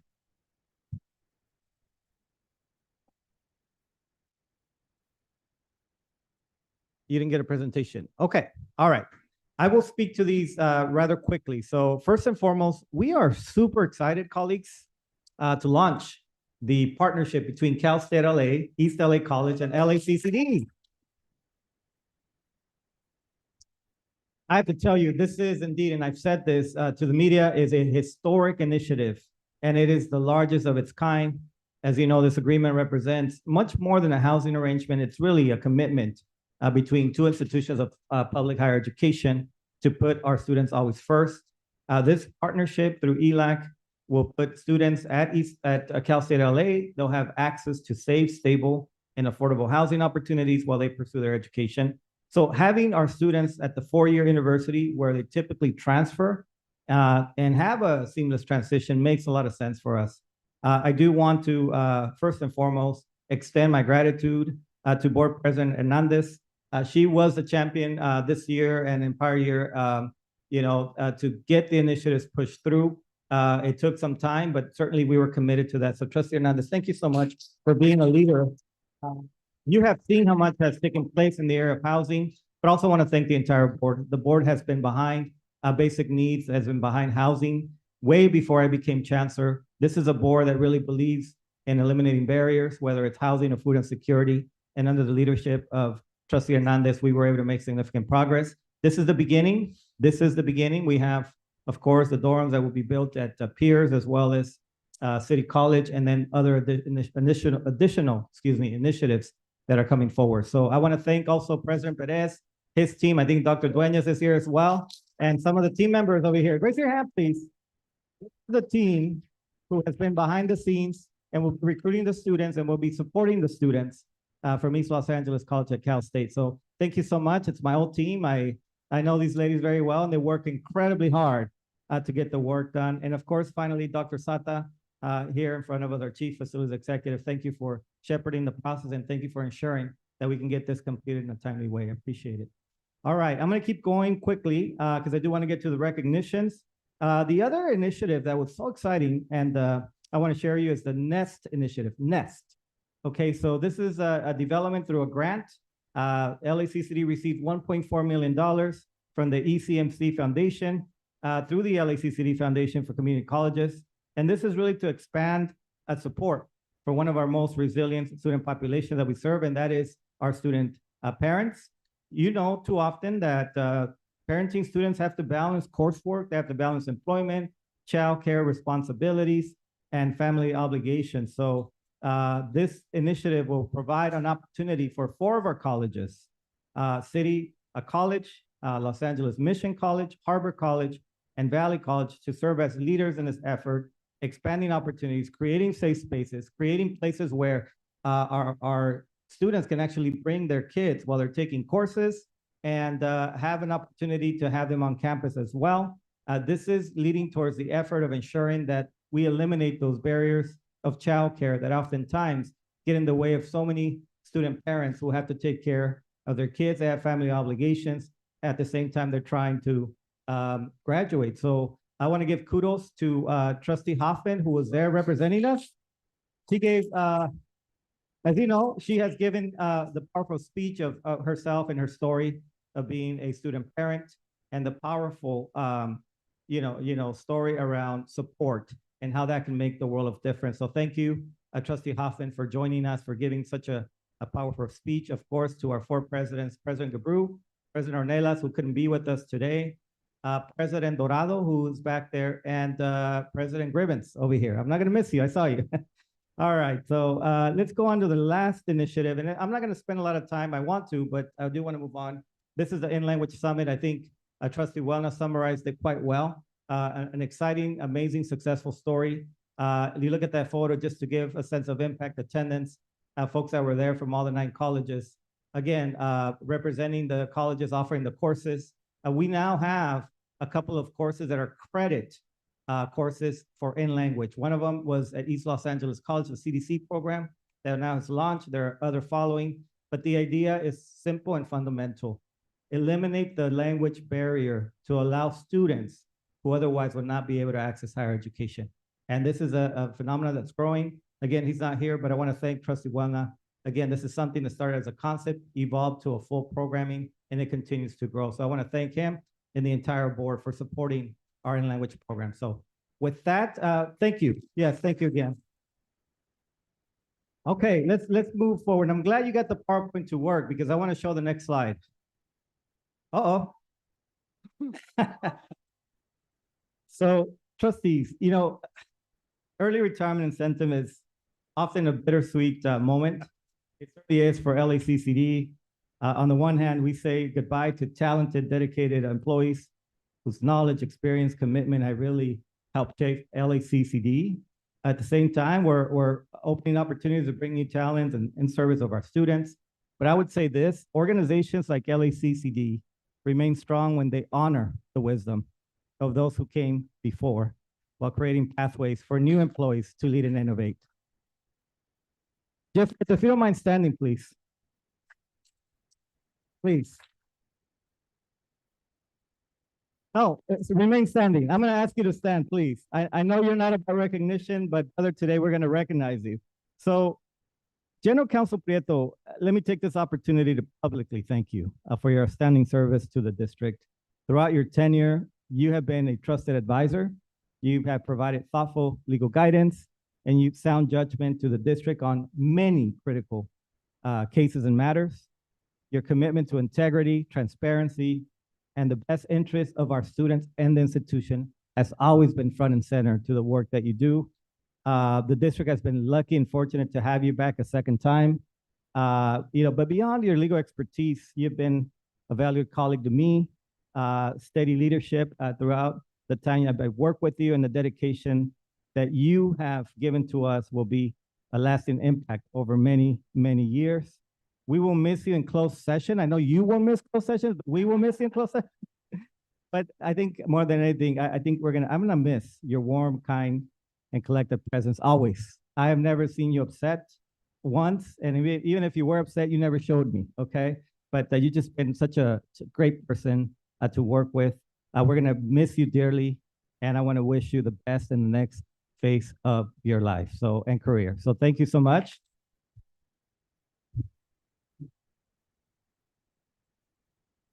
Trustees, what I'd like to do is we're gonna recognize several folks, and then we're gonna come up and give them a certificate and take photos.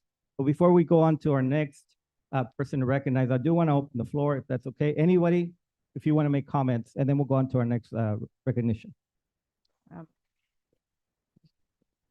General Counsel Prieto, we've worked together when I was board president during COVID and a lot of kind of interesting times. You were amazing at the work that you did. I remember when you first came to us from the Department of Agriculture, we were all like, wait, how is this going to work?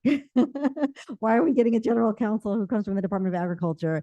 And you really have done just a tremendous job here in LACCD, from the work that you've done with outside counsel, the work that you've done in your own area with your general counsel's office and the lawyers. And I also want to commend you on the work that you did when you were supervising ODI and that area when we had a lot of, issues and stuff with the Personnel Commission. And you just are a fantastic, not only lawyer, but a really great public servant and a terrific boss, and somebody who I can call a friend and call you when I need advice on something, maybe even unrelated to LACCD. We were so proud of you when you went back to DC and you were appointed by the Biden administration to be in the EPA, and really happy when you came back to us and answered that call. So thank you so much. We're going to all miss you. And we relied on your expertise, but we know that you've done a great job with the folks that are there now, and wish you all the best in retirement. Just have a great time. Don't think about us, but we'll be thinking about you. Thank you.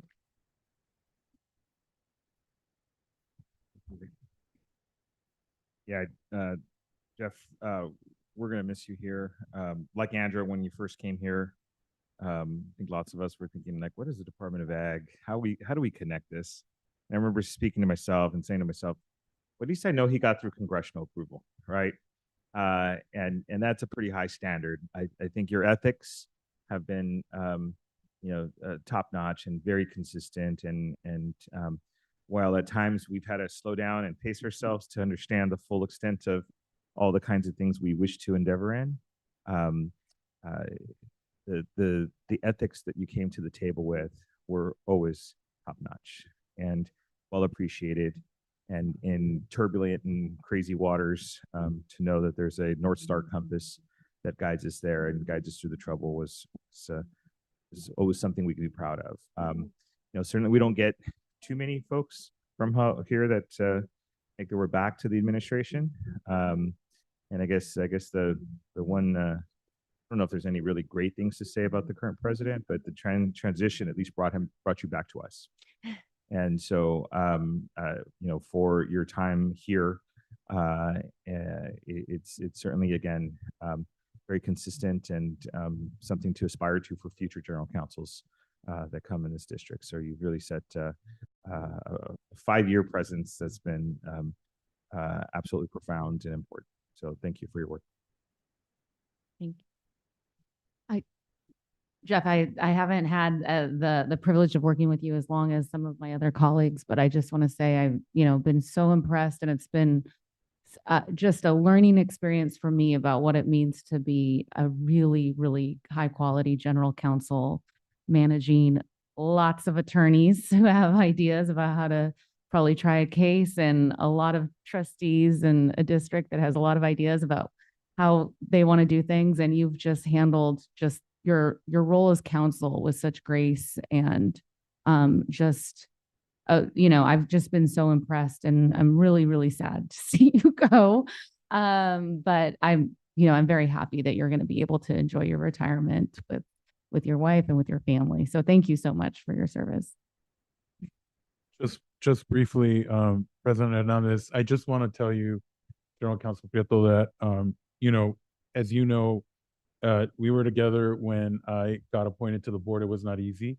And I think that you were able to, in my opinion, take someone that is excited, that didn't want to kind of, you know, color in the lines, and you were able to show me that there was methodology to this district, the legal sense, and you were able to have the ability for me to express sometimes my disappointments and, you know, frustrations, and always I was able to communicate that with you without you ever being unprofessional. As a matter of fact, you were very professional, and with someone like me, that's very, very, very important. And I think that's the reason why we work together very well. We didn't agree with a lot of stuff, but we certainly worked really well together, and it was always a pleasure to work with you. And you are a professional. So thank you for all of your service and all of your work. Thank you. General Counsel, just a huge thank you for last year when I was board president, and then hearing all of the stories of your tenure with us. You came in through some pretty bumpy times, and to know that we are still able to do all the things that we've been able to accomplish so far under your guidance and leadership and calm and collective and just fortitude to endure a lot from exterior, interior, with grace and so much kindness and experience. And I just really appreciate your dedication to the work, especially for me during my time, because what you do is very foreign. And so just to be able to have you as such a critical piece to the district, and I know you love and care about us so much, to return in the way that you had during the time that you did. So just thank you. And like everyone else said, don't think about us too much, and really enjoy your time. You totally deserve it. All right. Thank you so much. Again, thank you, Mr. Prieto. We will miss you and appreciate your years of service. If we can go on to the next slide, I'm going to ask Dr. Regina Smith to please stand. Dr. Smith, come forward a little so they can see you. So Dr. Smith has spent about 11 years with LACCD, but I would say she has spent decades doing work in the space of higher education, having worked for several institutions. When I think of Dr. Smith, I think of the work in the space of social justice, racial equity. You have been a champion for student success here, several equity initiatives that you have championed.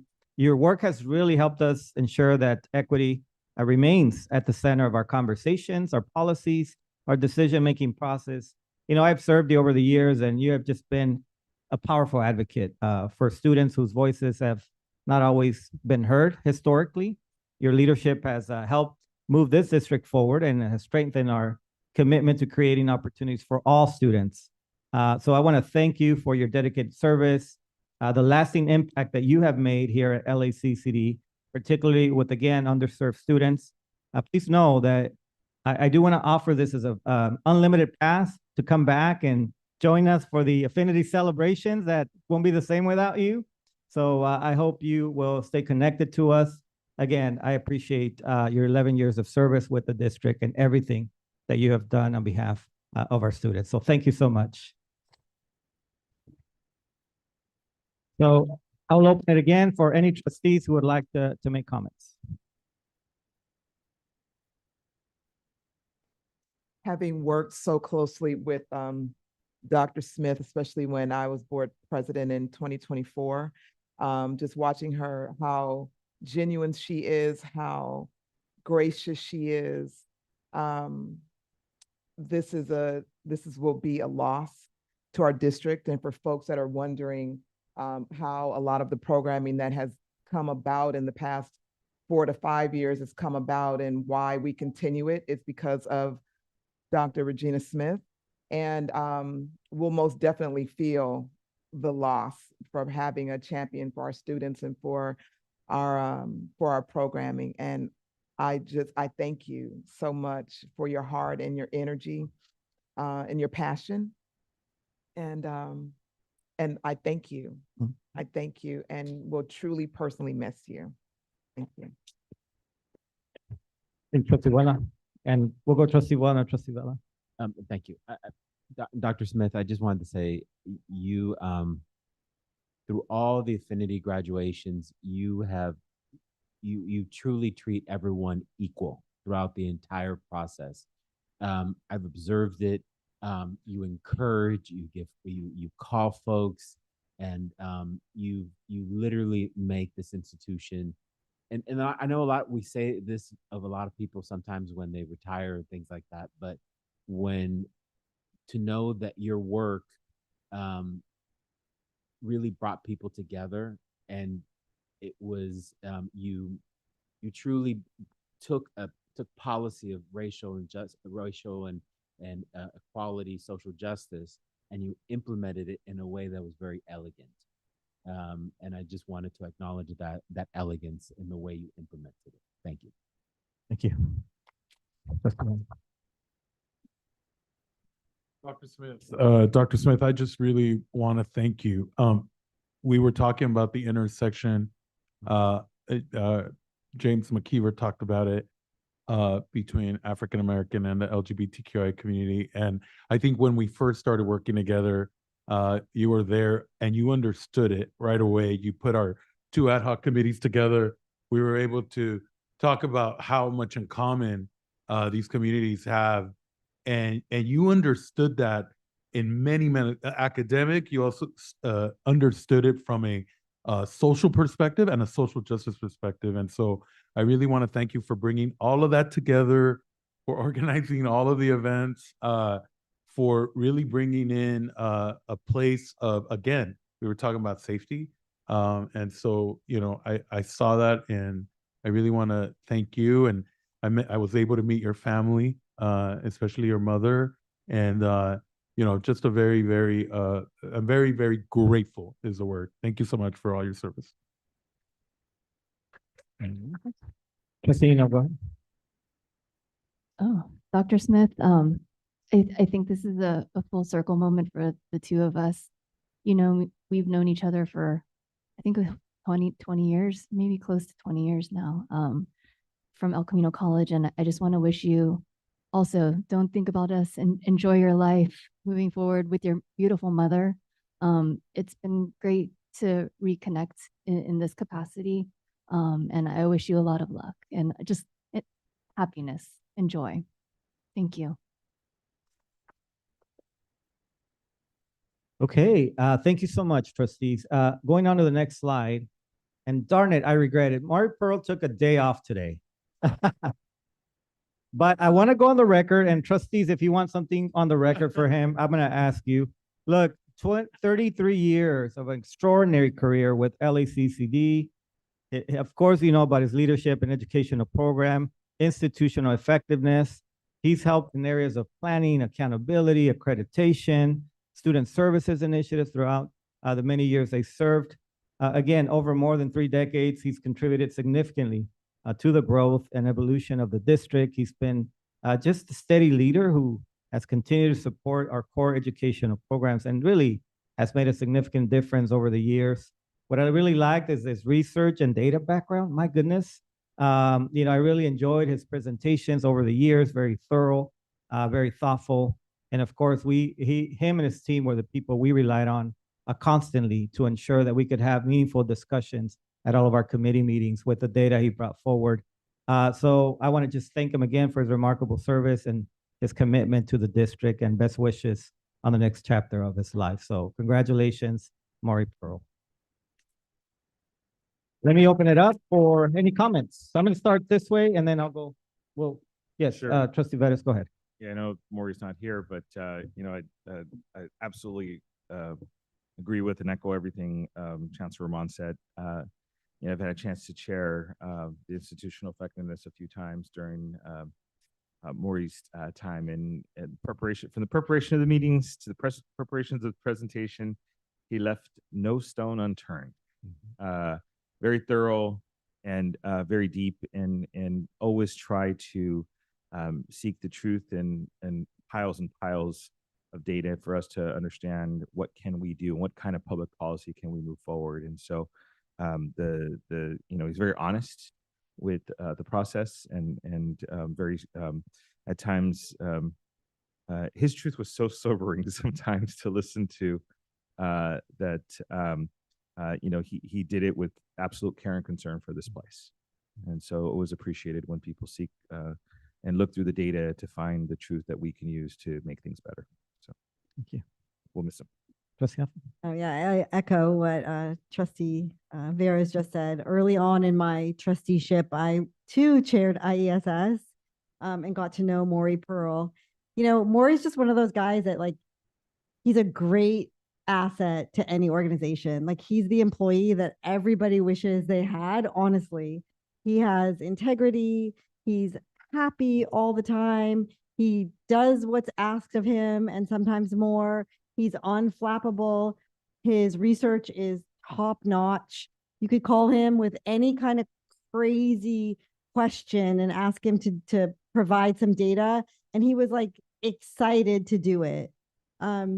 Just an all around wonderful spirit. We connected over other things. We connected over our Jewishness. We connected over, crazy research questions. We connected over student parents. And so I'm really going to miss his leadership. I'm sad to see that he's retiring, but happy to see that he's retiring at a time when he can go on and just enjoy being a retired person and enjoy his life and his family. And I know there's some things he wants to do for his community, to serve his community, which I think is wonderful and amazing. And I'm just sad that he's not here to hear all these great comments. So someone's going to have to send him the video. Anyway, we're going to miss you, Maury. Thank you. Thank you so much. I'm going to go this way. Anyone on this end? Trustee Anderson. I don't know where to begin. I've had an opportunity to work with Maury. He's amazing. Working with him and Dr. Alba Lopez with ISS, and he's always very diligent, very knowledgeable, but always very present with his data. Always very, very present with his data. And I think that's something that we will all see see that vacancy and feel it when he's gone and we don't have that information to utilize and move forward. And I'm sure he strategically planned to not be here today specifically because he knew that we would be saying great things about him. But I just want to say to Maury Pearl that he is greatly appreciated, and the loss will definitely be felt with his retirement, and just thank him for all of the work that he's done in our district. Thank you. And I saw Trustee Juana, your hand. Yes. Even though he's not here, I'm glad it's being recorded. We were able to do a lot within language because he was able to understand. At first, I remember the first few months back in 2022, he was like, what is this? And then he was able to, after conversations, and his temperament were so calm that he was able to move policy forward. And I guess, Chancellor,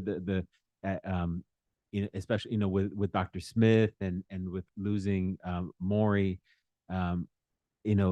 these are big shoes. Mm-hmm. So, it just didn't take them knowing how to run algorithms. It took them caring, because I saw Maury care about the people behind the data. And I know we're like, a lot of us were probably talking quite a bit, but these careers and these individuals are human beings that have affected hundreds of thousands of people.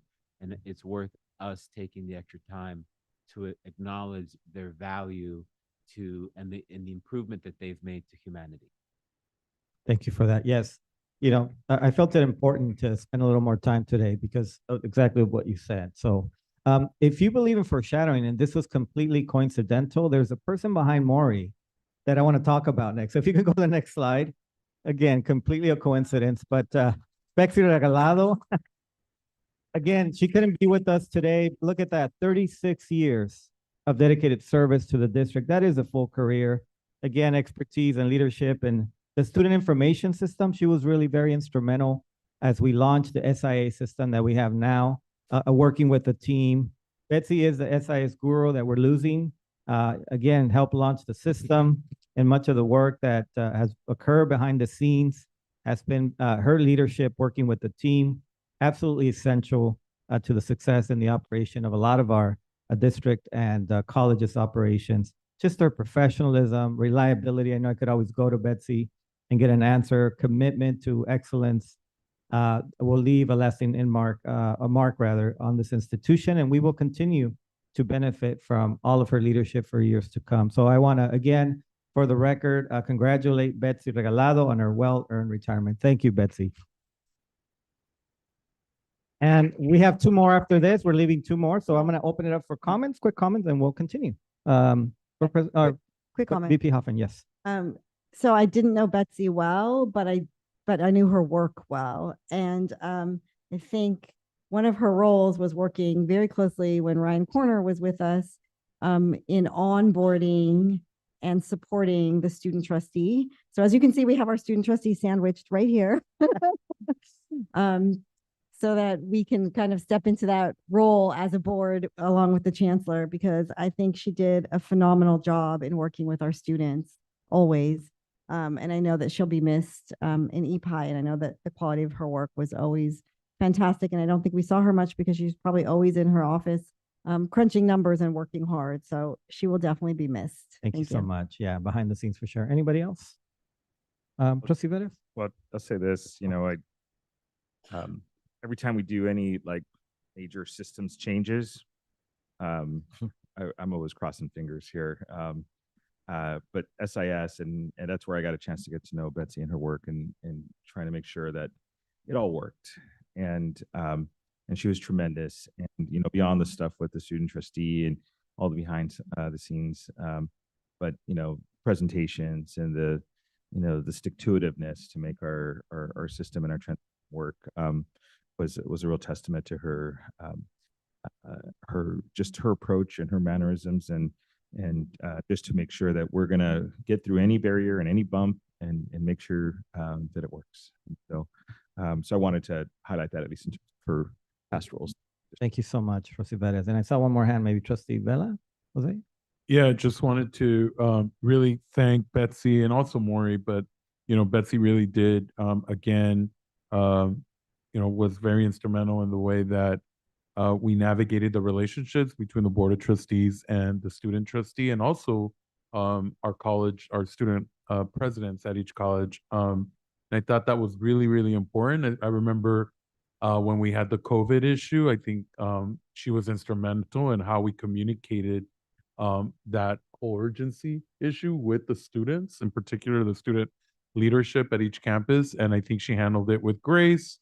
And she was very, very astute in the way she communicated, didn't scare the students, right? Because that was kind of what our big concern. And so Betsy, I think, did a fantastic job in that transition. I remember that very, very clearly. So thank you, Betsy, for all your service.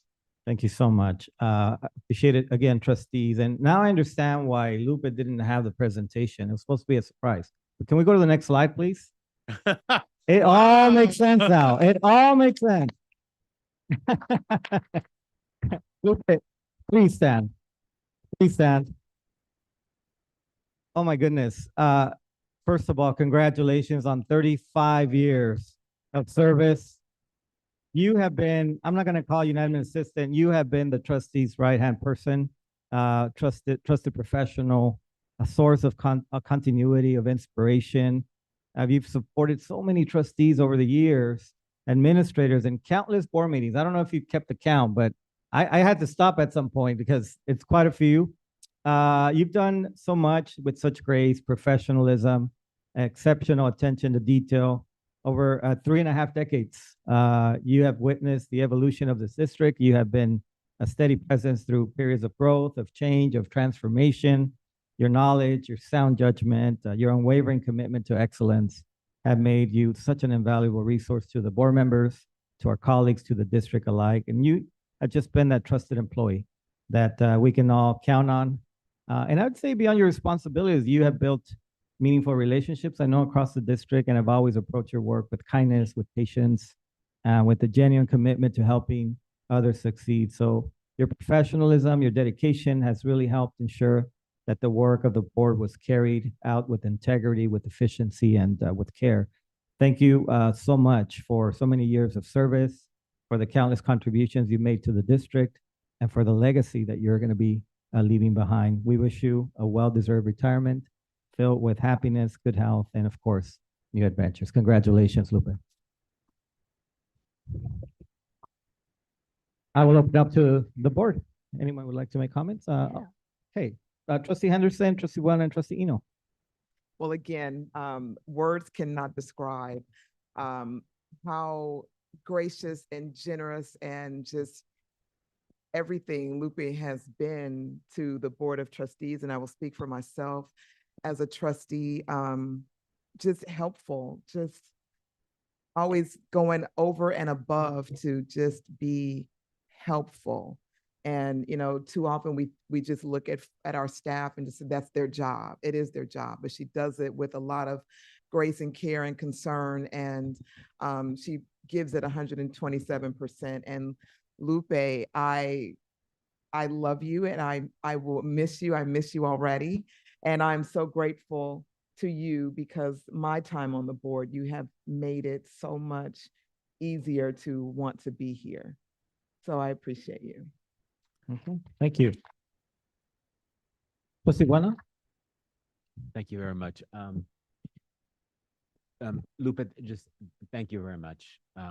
There's been a lot of selflessness, making sure that we're safe in our travels, which could not work. Making sure that we are informed, treating all board members equally. You know, sometimes saying, no, I can't do that. And us saying, okay, if Lupe says it, then it can't be done. And we normally don't have that trust. You know, so just thank you for being a good human being and being a good employee for a very long time. Yeah, thank you so much. Okay, Trustee Eno. Yeah, Lupe, when I first got here too, one of my trusted mentors and confidants knew Lupe and told me you could trust her. She knows everything, and just make sure you listen to what she says, and she'll walk you through this LACCD district in your new role. And I did, and I'm so grateful for all of the thoughtfulness and kindness, and I think probably helping me navigate this whole process. And I'll miss you terribly. And I wish you a lot of fun in this next phase. I don't know if you're still going to do your early morning, workouts and just all the stuff that you do, that you don't have to work around this workday, but I love you so much. And just thank you for just keeping me grounded and, focused on the great work that we do. Thank you so much, Trustee Eno. I saw Trustee Vela, your hand, please go ahead. Yeah, thank you so much, Ms. Orozco. I mean, I think that, we have been very, very lucky to have someone that was with us, knew the institution. I think a lot of people forget how tough it is to be an administrative assistant to basically the governing body of this whole institution. It's not like you're, anywhere else other than the main headquarters.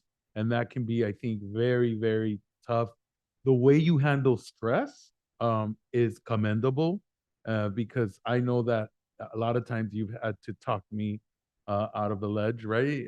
Especially if I miss a flight or especially if I don't know where I'm going, that type of situation. But that takes a lot of somebody who understands that in order to get things done, you have to be patient and you have to understand your job and really know the institution from the inside out, how you dealt with accounting, how you dealt with policies that affected the Board of Trustees and our operations side. So I saw that and I understood it, and I felt very, very lucky to have somebody like you at the helm to us, and quite frankly, you're also an amazing, awesome person. Beyond all that talent, you are still a very, very, I'd like to say kind of like an older sister maybe, or my older sister a little bit. I don't want to say that in a bad way, but if I did ever have one, it would be you. It would be you. Thank you so much for everything you did especially from, I know I was a brat, okay, everybody. But I really appreciate you, Ms. Orozco. Thank you. Thank you so much. Go ahead, Board But President. I just want to echo everybody's comments. They've all said so much about how amazing you are. You've been a rock and you've literally held down the trustee office, literally. So you're oftentimes, the only people there. What you or Crystal are the only ones there when I walk in, and it's just really comforting to have had your guidance and support. So thank you so much. Thank you so much. Vice President Hoffman? Lupe, we've been through some drama. And I'm just so grateful to have had you here since I got on the board. And the board office was very different when I was elected. And I think Steve, you'll remember that as well. You've really grown into just an amazing executive assistant, managing 7 board members and a student trustee. And not only do you manage all of our travel, you manage the board agenda and all the requests that we probably, I know how often I call you, and if you times that by 6 more, that's a lot. I've never seen you angry. I've never seen you say no unless it's something that we literally can't do. And then again, I think the board just trusts you when you say, no, Trustee Hoffman, you can't do that, or we don't do it that way, or you need to get this on the board agenda by this date. We comply. I also feel like you make each one of us feel like we have a special relationship with you. And I think that's a real gift. Not very many people can do that. This board, in case y'all haven't noticed, we don't always agree on a lot of things. On policy, we pretty much agree, but we have 7 really very different opinions about all kinds of issues and all kinds of people. But there's one thing that never, ever did we disagree on, and that's you. I'm telling you, we're all 100% Team Lupe, and I don't know what we're going to do without you, honestly. I've come to rely on you. I think the entire board has come to rely on you, and we so appreciate you. We're very excited that you're able to retire and just enjoy life with your husband and your family. Come back anytime, you're welcome. Thank you. Lupe, I'm going to miss you tremendously. Trustee Hoffman sort of hit it on the head. For as much as you take care of everybody, it feels like we have this individual relationship. You make us feel special and comfortable, and that's a real talent. Sometimes I think, well, Lupe handles our food and our agenda, and when we leave stuff laying around, she finds it for us. Business cards. It's I'm not sure how we're going to survive without you, to be honest. But to imagine for all the times that we have differences of opinion on things, you figure out how to find the common meal lunch or the meal choice. You figure out how to find the common windows for our meetings and our spaces, and how to deal with things at conferences and et cetera. So, above all, and you do it where we can see the joy. And I hope that all the joy that we've had being able to do our jobs, I hope you have double that in your retirement. And I know you're going to spend a lot of time near a beach, and you're going to watch a lot of surfing and all that good stuff. Because I was really excited. I wanted to know what she was doing the first thing off, and that was it. So, but wish you the best, and hope you don't forget us. And you're always, and if you're ever near us, please come say hello, because we will definitely miss you. Thank you so much. Thank you so much, trustees. And we have one final special recognition. If we can please go to the last slide.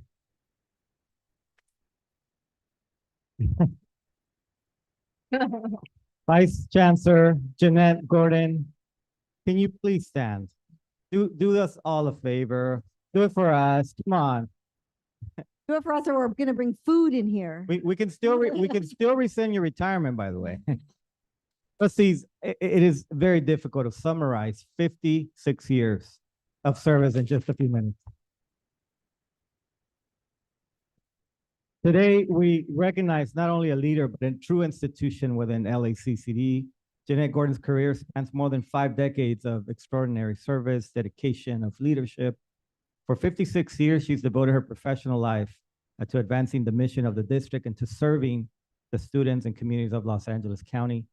Throughout her career, Ms. Gordon has earned the reputation of having integrity, professionalism, fiscal stewardship, and unwavering commitment to doing what's right. And we know that about you. You've worked with generations of trustees, with chancellors, presidents, faculty, staff through periods of growth, economic uncertainty, organizational change, historic transformation. Jeanette, you have remained a constant source of wisdom, stability, and trusted leadership.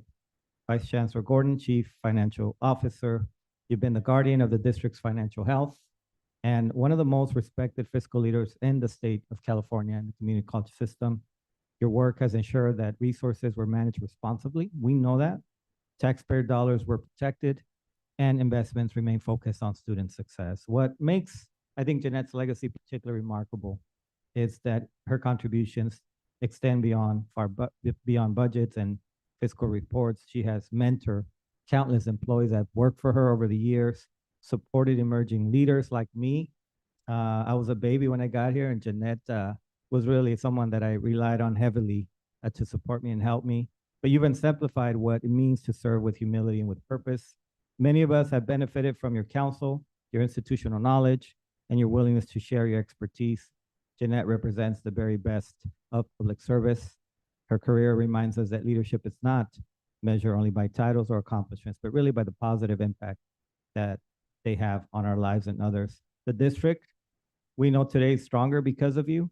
The opportunities available to our students today exist in part because of the decades of years that you devoted to building and sustaining this institution. Jeanette, on behalf of the Board of Trustees, our college presidents, our faculty, our staff, all of our students, 210,000 students in the communities that we serve, thank you so much for your extraordinary leadership. Thank you, Ms. Gordon.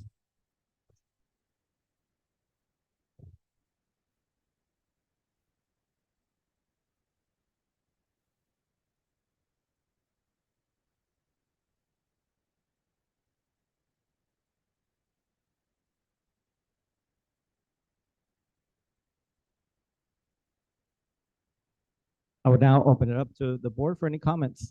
Okay, so Ms. Henderson, you went first. There are words. And I just want to say, Jeanette Gordon, I absolutely love you. Before I became a trustee, I would hear the name Jeanette Gordon, and it would cause people to literally shiver in their boots. And I met Jeanette, and she's 3'2", and she evokes this fear across this district that is hilarious to me. But I consider myself a truly, truly unapologetically fearless person, and Jeanette will look at me and I will lower my eyes. And for that, she keeps me humbled and grounded. And you know, Jeanette will call me sometimes and tell me about myself or ask me questions, and I will have to think critically. But Jeanette Gordon, I will miss you.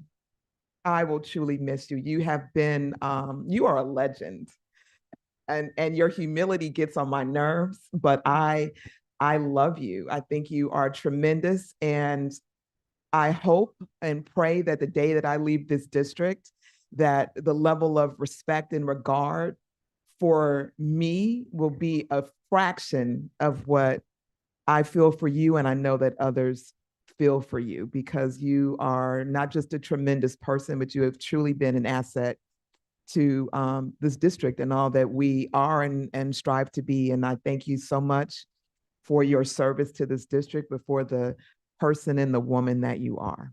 So thank you. Mr. Bueno, thank you.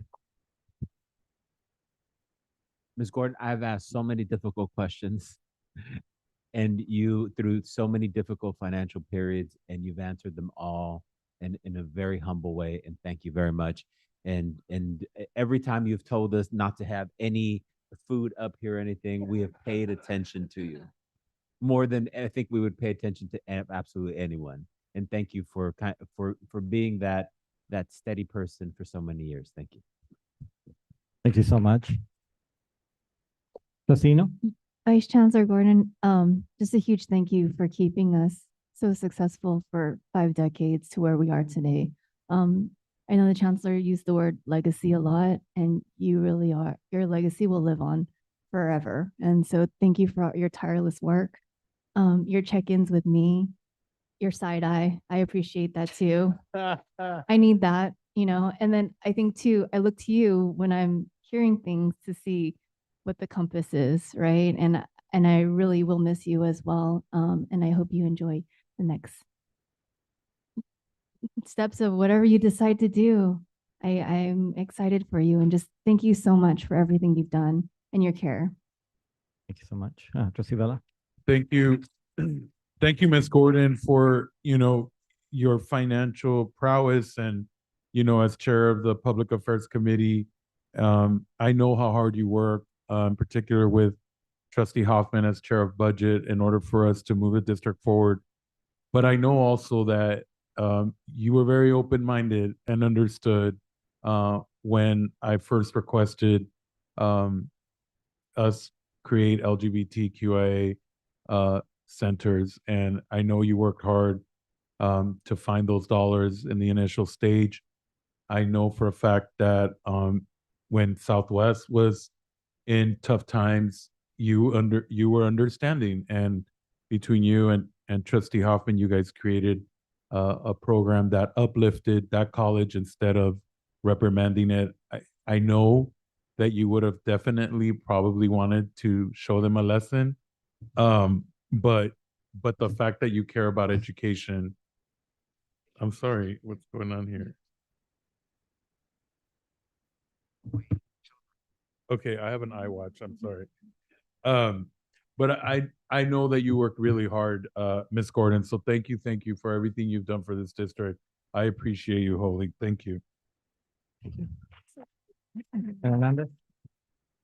Just again, echoing everything that my colleague said, but fiscal responsibility is probably one of the most important things this district can do to do right by our students and to do right by the taxpayers. And you have held that mantle and kept us on the right track. And I'm scared about what the future is going to be without you. I know we're going to still have, your guidance throughout the years and your words to kind of remember and steer us the right way. But I just want to thank you so much for your service. It's such an amazing accomplishment, 56 years. Thank you. Two more trustees. Jeanette, I'm going to really miss you. You've helped me so much. Chair the budget committee, you've helped me understand our massive district budget and then the college's budgets. I thought I was like a somewhat of an expert because I work at a community college and I understood that budget, but you really illuminated so many things that I did not know previously. And I really appreciate that. Your work with the bond and the bond ratings and selling bonds is just fascinating. And you've done such a phenomenal job. And I know that you're well regarded in the community. People who have gotten wind that you're retiring are just like, wow, what's LACCD going to do without Jeanette Gordon? I mean, you're a fixture here. And I just really, really appreciate you. I also really appreciate the fact that you recognize maybe it's time to divorce us. And I know divorces are painful and it might be a little painful at first. 56 years is no joke. That's your whole life. Your whole life is here with LACCD. And I understand that. So if you ever just want to reach out and say, hey, what's going on? Happy to give you the cheese may. And I'm going to look forward to this time next year when your first novel comes out, where are all the bodies buried in LACCD? I'll go on tour with you. Anyway, thank you so much for everything. And I really hope you're able to enjoy retirement and find some joy in not being here. We are going to have a party though and eat in this room and be like, she can't stop us now. Anyway, I love you, Jeanette. Thank you, Jeanette. Oh, thank you, Vice President Hoffman and Trustee Vettis. Jeanette, it's been a very special time with me to listen to you. And, we got every little bit of you in 56 years of work here, because you worked to the very last meeting, to the very last comment, to the very last side eye, to the very last. It was honestly important as hell for you to be here for us. And I think, and I know we spoke on each of our behalves and we get elected by the voters at large, but the people of California, people in Los Angeles, they really do owe you a debt of gratitude for minding their money. This is a $1 billion place. And, you know, to understand that the person that's overseeing and being the watchdog really does care about the job and care about what we do with people's funds and want to make sure that it's done in the most effective ways. And to the very last minute and to each and every single meeting, you were a voice that was not shy about saying so. You know, Trustee Hoffman, that she, you know, it's not about sharing Cheeseman with her. She knows all the Cheeseman. She knows it all. But really, I mean, you know, the people of Los Angeles have no idea what and how important you've been for this place. And we've watched sometimes on the outside and hear about other institutions and fiscal issues and that you always had a plan. You always had to look forward. You always had, frankly, the backbone to stand and stand strong. Let us know, even if we're going to make a decision where we didn't do exactly as sometimes it was recommended. It was full of awareness of what we needed to do. And then when that decision was made, you went out and did your job to make sure that it kept stable and it kept structured and it reset it for the next time around. So, I don't know how you repay a debt of gratitude like that, other than the wishes that your retirement be filled with joy and happiness, and that your legacy and the lessons you've taught us that we continue to take to heart, that you can come back into this conference room and have it be spotless, and that you can look up in the district and know that we're fiscally sound and that we're stable and that we can do good work and respect the people's money. And that's a legacy that I think I'm going to take away from my experience with you. And I hope all of us take that as well. So thank you. Thank you so much to all of you. I'm going to ask the entire board, if you can come forward. I'm going to ask Ms. Gordon, Lupe, Dr. Smith, and Mr. Prieto. We have a certificate for you you'd like to present, and we'd also take a photo with the Board of Trustees. So if you could please come forward. Trustees, if we could go towards the front here, we'd like to get a photo with our special retirees and these special recognitions, and then we'll continue.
Okay, we're gonna get to the consent calendar right now. So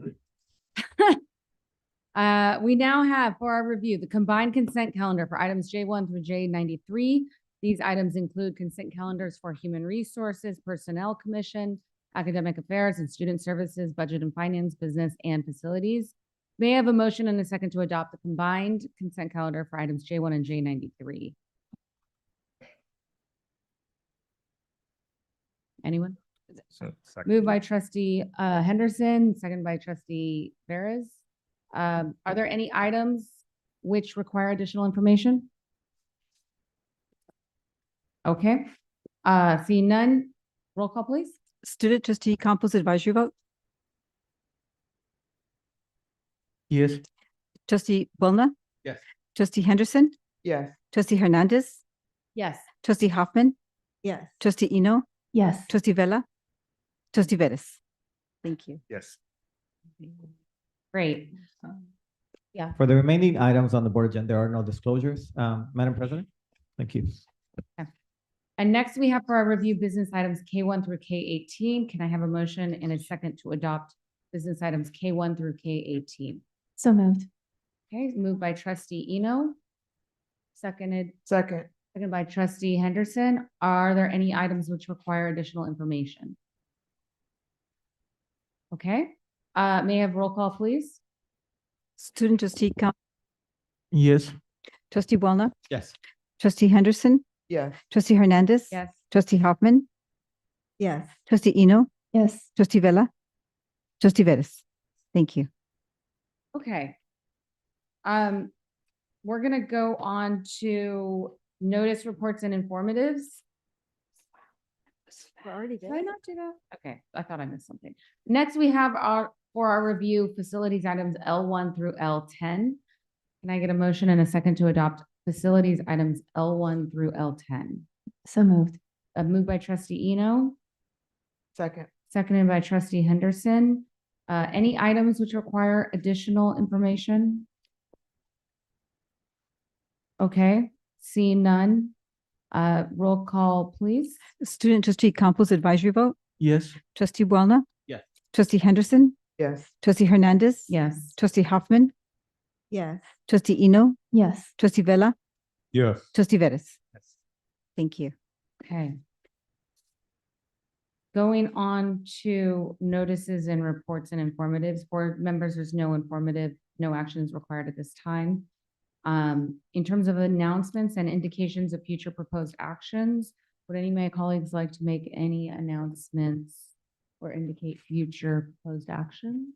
Yeah, I do. Trustee Vella?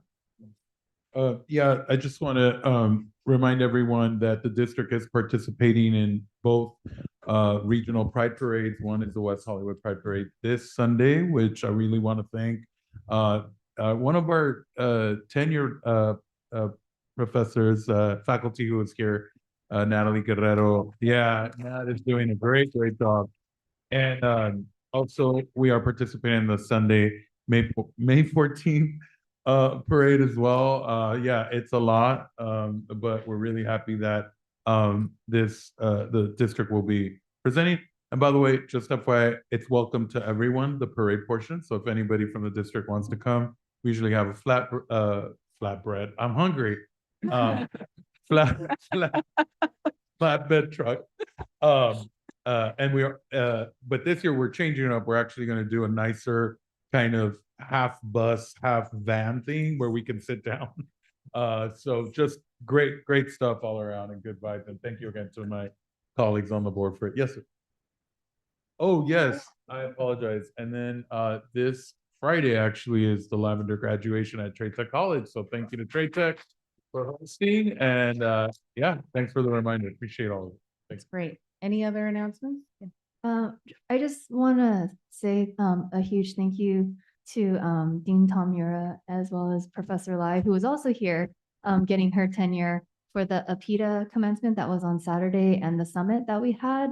And yeah, it was amazing. They had such a short amount of time, but we had over, I think, 120 students. There was like over 50 faculty members. Yeah, and then also Dean Martin, who also did a lot of the DJing, and it was cool because both deans had their children participate in the commencement this year, so it was extremely meaningful to them. And so just thank you to the district. And then I also just want to give a shout out to the district foundation. I got a handwritten thank you postcard from them, from a student, and so for donating. And so then I just thought that was a really nice touch that the foundation does, just additional care. So I just wanted to mention that as well. So thank you. Thank you. Can I make a quick announcement? We are having the third meeting of the Gender Equity Task Force on Monday, June 15th, and it will be in person right here in the boardroom in the morning, 9:30. Do you remember what time, Dr. Abel Lopez? I think we're 9:30 or 10 o'clock. Well, we have, just check the website. 9 o'clock. 9 o'clock. Okay, June 15th, 9 o'clock in person. Thank you. Okay. Seeing no other announcements. All right, we're gonna then move to public comment. This is for matters not on the agenda. The First Amendment and Brown Act guarantee a member of the public the right to criticize a public employee or public official in the performance of their duties. However, speakers are encouraged to focus their comments on issues relevant to the conduct of the public's business rather than private unrelated matters. And speakers are reminded that the Brown Act and First Amendment do not protect defamatory statements made, which may subject a speaker to personal liability. Are there any members of the public signed up to address the board, like relating to Yes, matters ma'am. not on the agenda? We do have a number of folks. Okay, Leslie Trujillo. Is Leslie Trujillo here?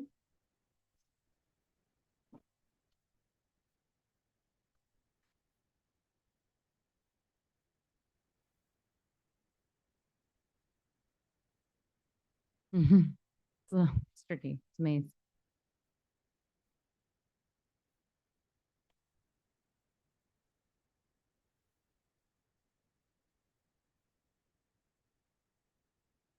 Oh, yeah. Oh.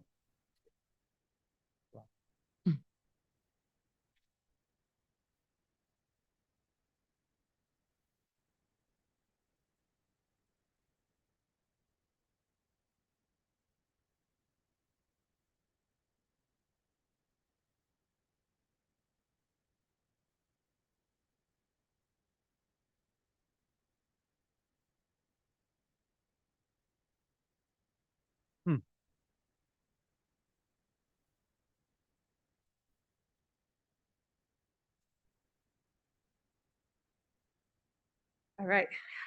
Hello, board and everyone. Over the past several years, both the district and the union have been vocal advocates regarding sexual harassment prevention, Title IX protections, and employee rights. I'm here today asking for clarity and reassurance that our systems truly protect students when they come forward, especially in situations involving misconduct, power imbalance, and potential retaliation. There were several students who came forward about allegations of sexual harassment and sexual predator behavior against an adjunct faculty in the kin department over 2 years ago. I informed the students of the processes to bring these allegations forward for documentation and review. Our students courageously spoke up.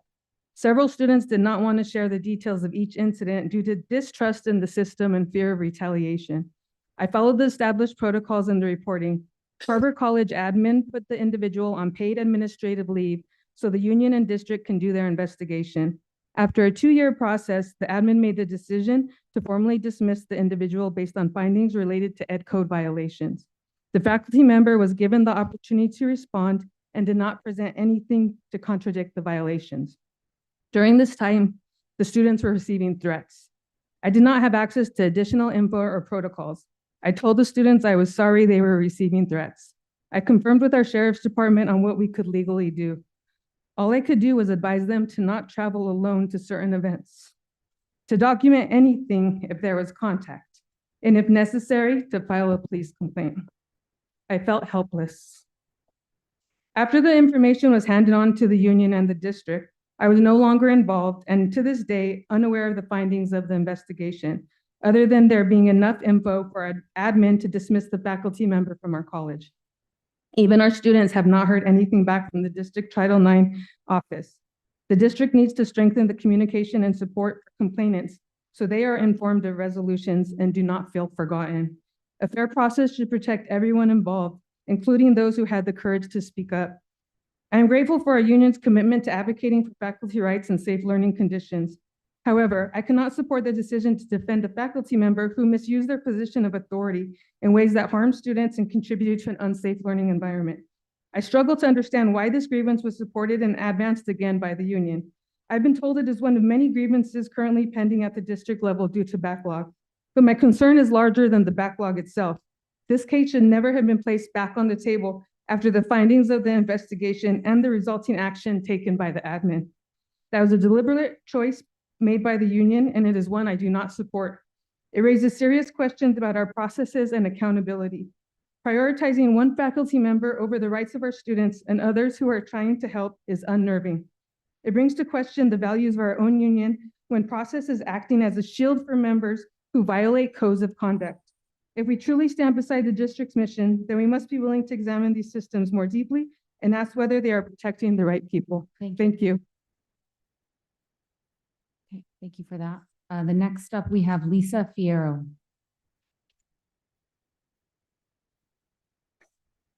Hello, board members.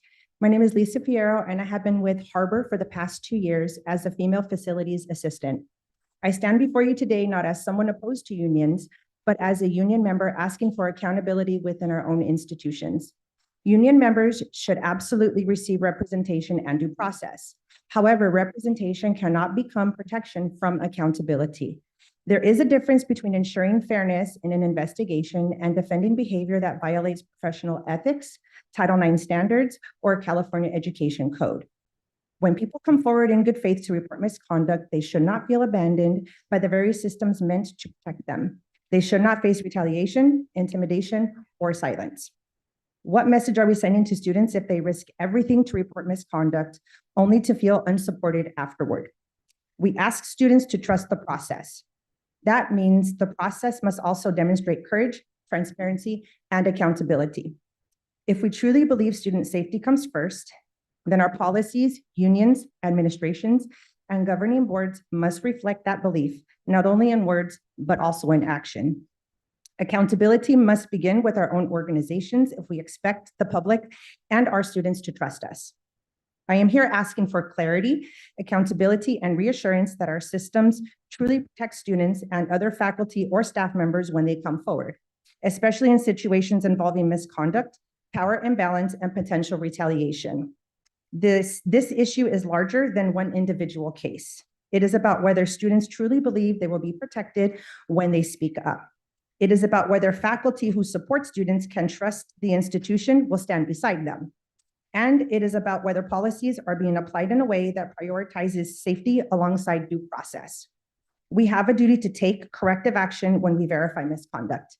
Thank you. Thank you. Shantae Campbell.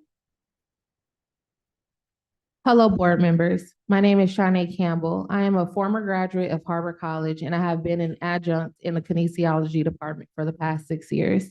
What concerns me today is not only the original misconduct reported, but what happens after students come forward. Students who reported these concerns experienced fear, intimidation, and retaliation. Some lost trust in the system entirely. They questioned whether speaking up was worth the emotional toll. No student seeking an education should ever feel unsafe for reporting misconduct. I fully understand that unions exist to protect due process and employee rights. Due process matters, but student safety matters too. Protecting process cannot come at the expense of protecting people. When misconduct is substantiated, institutions have a responsibility to act decisively and transparently to prevent future harm. If systems continue shielding individuals who violate policy, ed code, or professional standards, then those systems risk becoming complicit and allowing the behavior to continue. Those individuals can use the system to continue to get away with harmful behavior, and it affects other faculty and departments that are trying to create a better environment and improve our standards. This is not about attacking unions, faculty rights, or due process. It is about asking whether our systems are equally committed to protecting students and the faculty members who support them when they come forward. Our students deserve to know what they report misconduct. The institution will prioritize their safety, dignity, and right to learn in a safe environment. Our faculty union has been very vocal about holding other constituents accountable for their actions. However, accountability must also begin within our own organization when misconduct is by our own members. When institutions choose to protect individuals despite substantiated misconduct, they risk becoming the very kinds of institutions we read about in the news. Organizations that ignore victims, enabled harmful behavior, and only confronted the truth years later when more individuals came forward to share their experiences. We should learn from those failures and not repeat them. Thank you. Thank you. Next, we have Mayoko Matali. I'm a former student at Harvard College. I was the ASO vice president, ASO senator, president of Sports Management Club, and the team captain for my sports. I'm continuing my education and athletic journey at Cal State LA, and I'm still working at Harvard College as a UPI and volunteer assistant coach. As students, we look to faculty, administrators, and unions and district leadership to set the standard for integrity and accountability. When students see misconduct addressed seriously and responsibly, it builds trust. When there is confusion, silence, or the appearance that people are being protected despite substantiated concerns, students begin to lose confidence in the systems that are supposed to protect us. This issue is bigger than one individual situation. It is about the culture that we are creating for our campuses. Students should not have to wonder whether speaking up is worth the risk. We should not feel afraid that reporting concerns could lead to retaliation, isolation, or being ignored. I'm asking the board to continue strengthening systems that protect the students while still respecting due processes. Those two things should not compete with each other, they should work together, and we all deserve an educational environment built on safety, accountability, and trust. Thank you. Thank you. Next, we have Marlena Goff.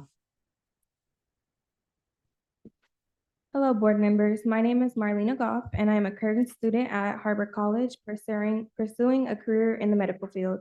I am speaking today as a student who wants to feel safe while pursuing my education. Students are constantly encouraged to speak up when something is wrong, and we're told to trust the system, trust the reporting process, and trust that our college will protect us if we come forward. But trust only works if students believe that the institution will stand behind them when it matters most. Even for students who are not directly involved, hearing about situations involving misconduct, retaliation, or fear affects all of us. It changes how safe students feel on campus and whether we believe our voices truly matter.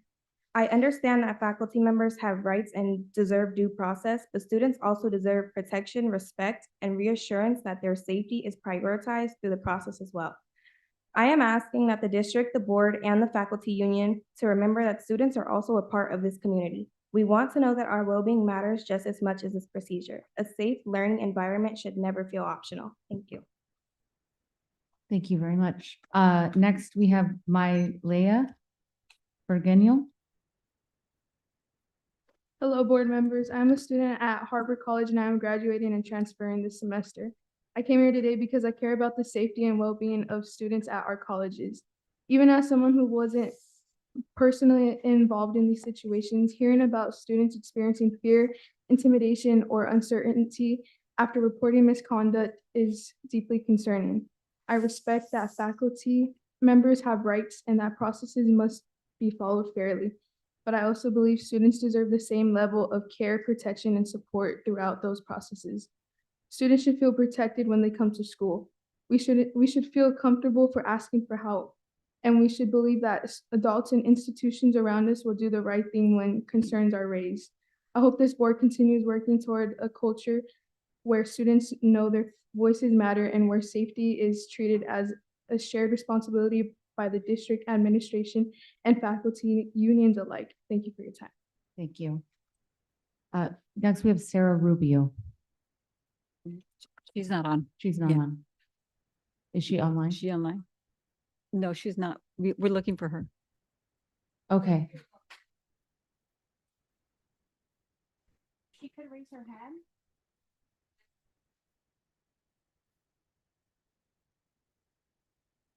Oh. She's there. She's coming in. Okay.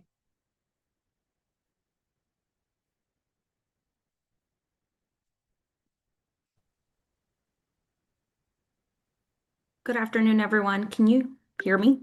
We can hear you. Perfect. So my name is Sarah Rubio, and I'm the counseling chair at LA Harbor College. I would have liked to have been there in person, but I've been sick. So however, this is too important to not support and make a statement even if it's virtually. Sorry, Maria Cortez appears because I'm using my sister's laptop. No worries. Okay, so as you know, previously shared by students and my LA Harbor College colleagues, I would like to add that student safety must be our highest priority. Policies, procedures, administrative processes, and contractual considerations all have an important place. But they should never outweigh the fundamental responsibility to provide a safe learning environment for our students. The board and union share a duty to uphold and protect student safety in every decision they make. The presence of students and my LHC colleagues here today demonstrates how deeply this issue matters and reflects our collective expectation that students' well-being remains at the center of our work. I want to be able, after this, to proudly say that both our union supports us and our board supports us. Thank you for your time. Thank you. And I just want to address the speakers. I want to thank you all for coming to the board meeting today, for speaking up, for your bravery. Your voice matters, your well-being matters. And I know that in speaking with the chancellor right now, that we are going to reach out and address this issue. We'll follow up. Thank you. Thank you for being here today. Appreciate you. Thank you.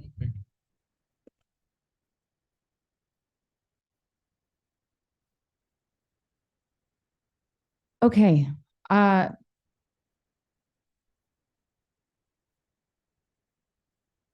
Lupe, are there any members of the public signed up to address the board regarding closed session agenda matters?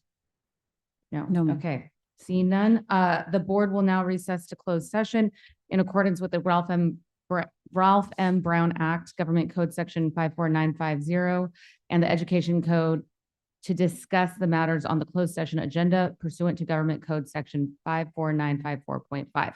Are there any objections? Seeing none, meeting will now recess to closed session.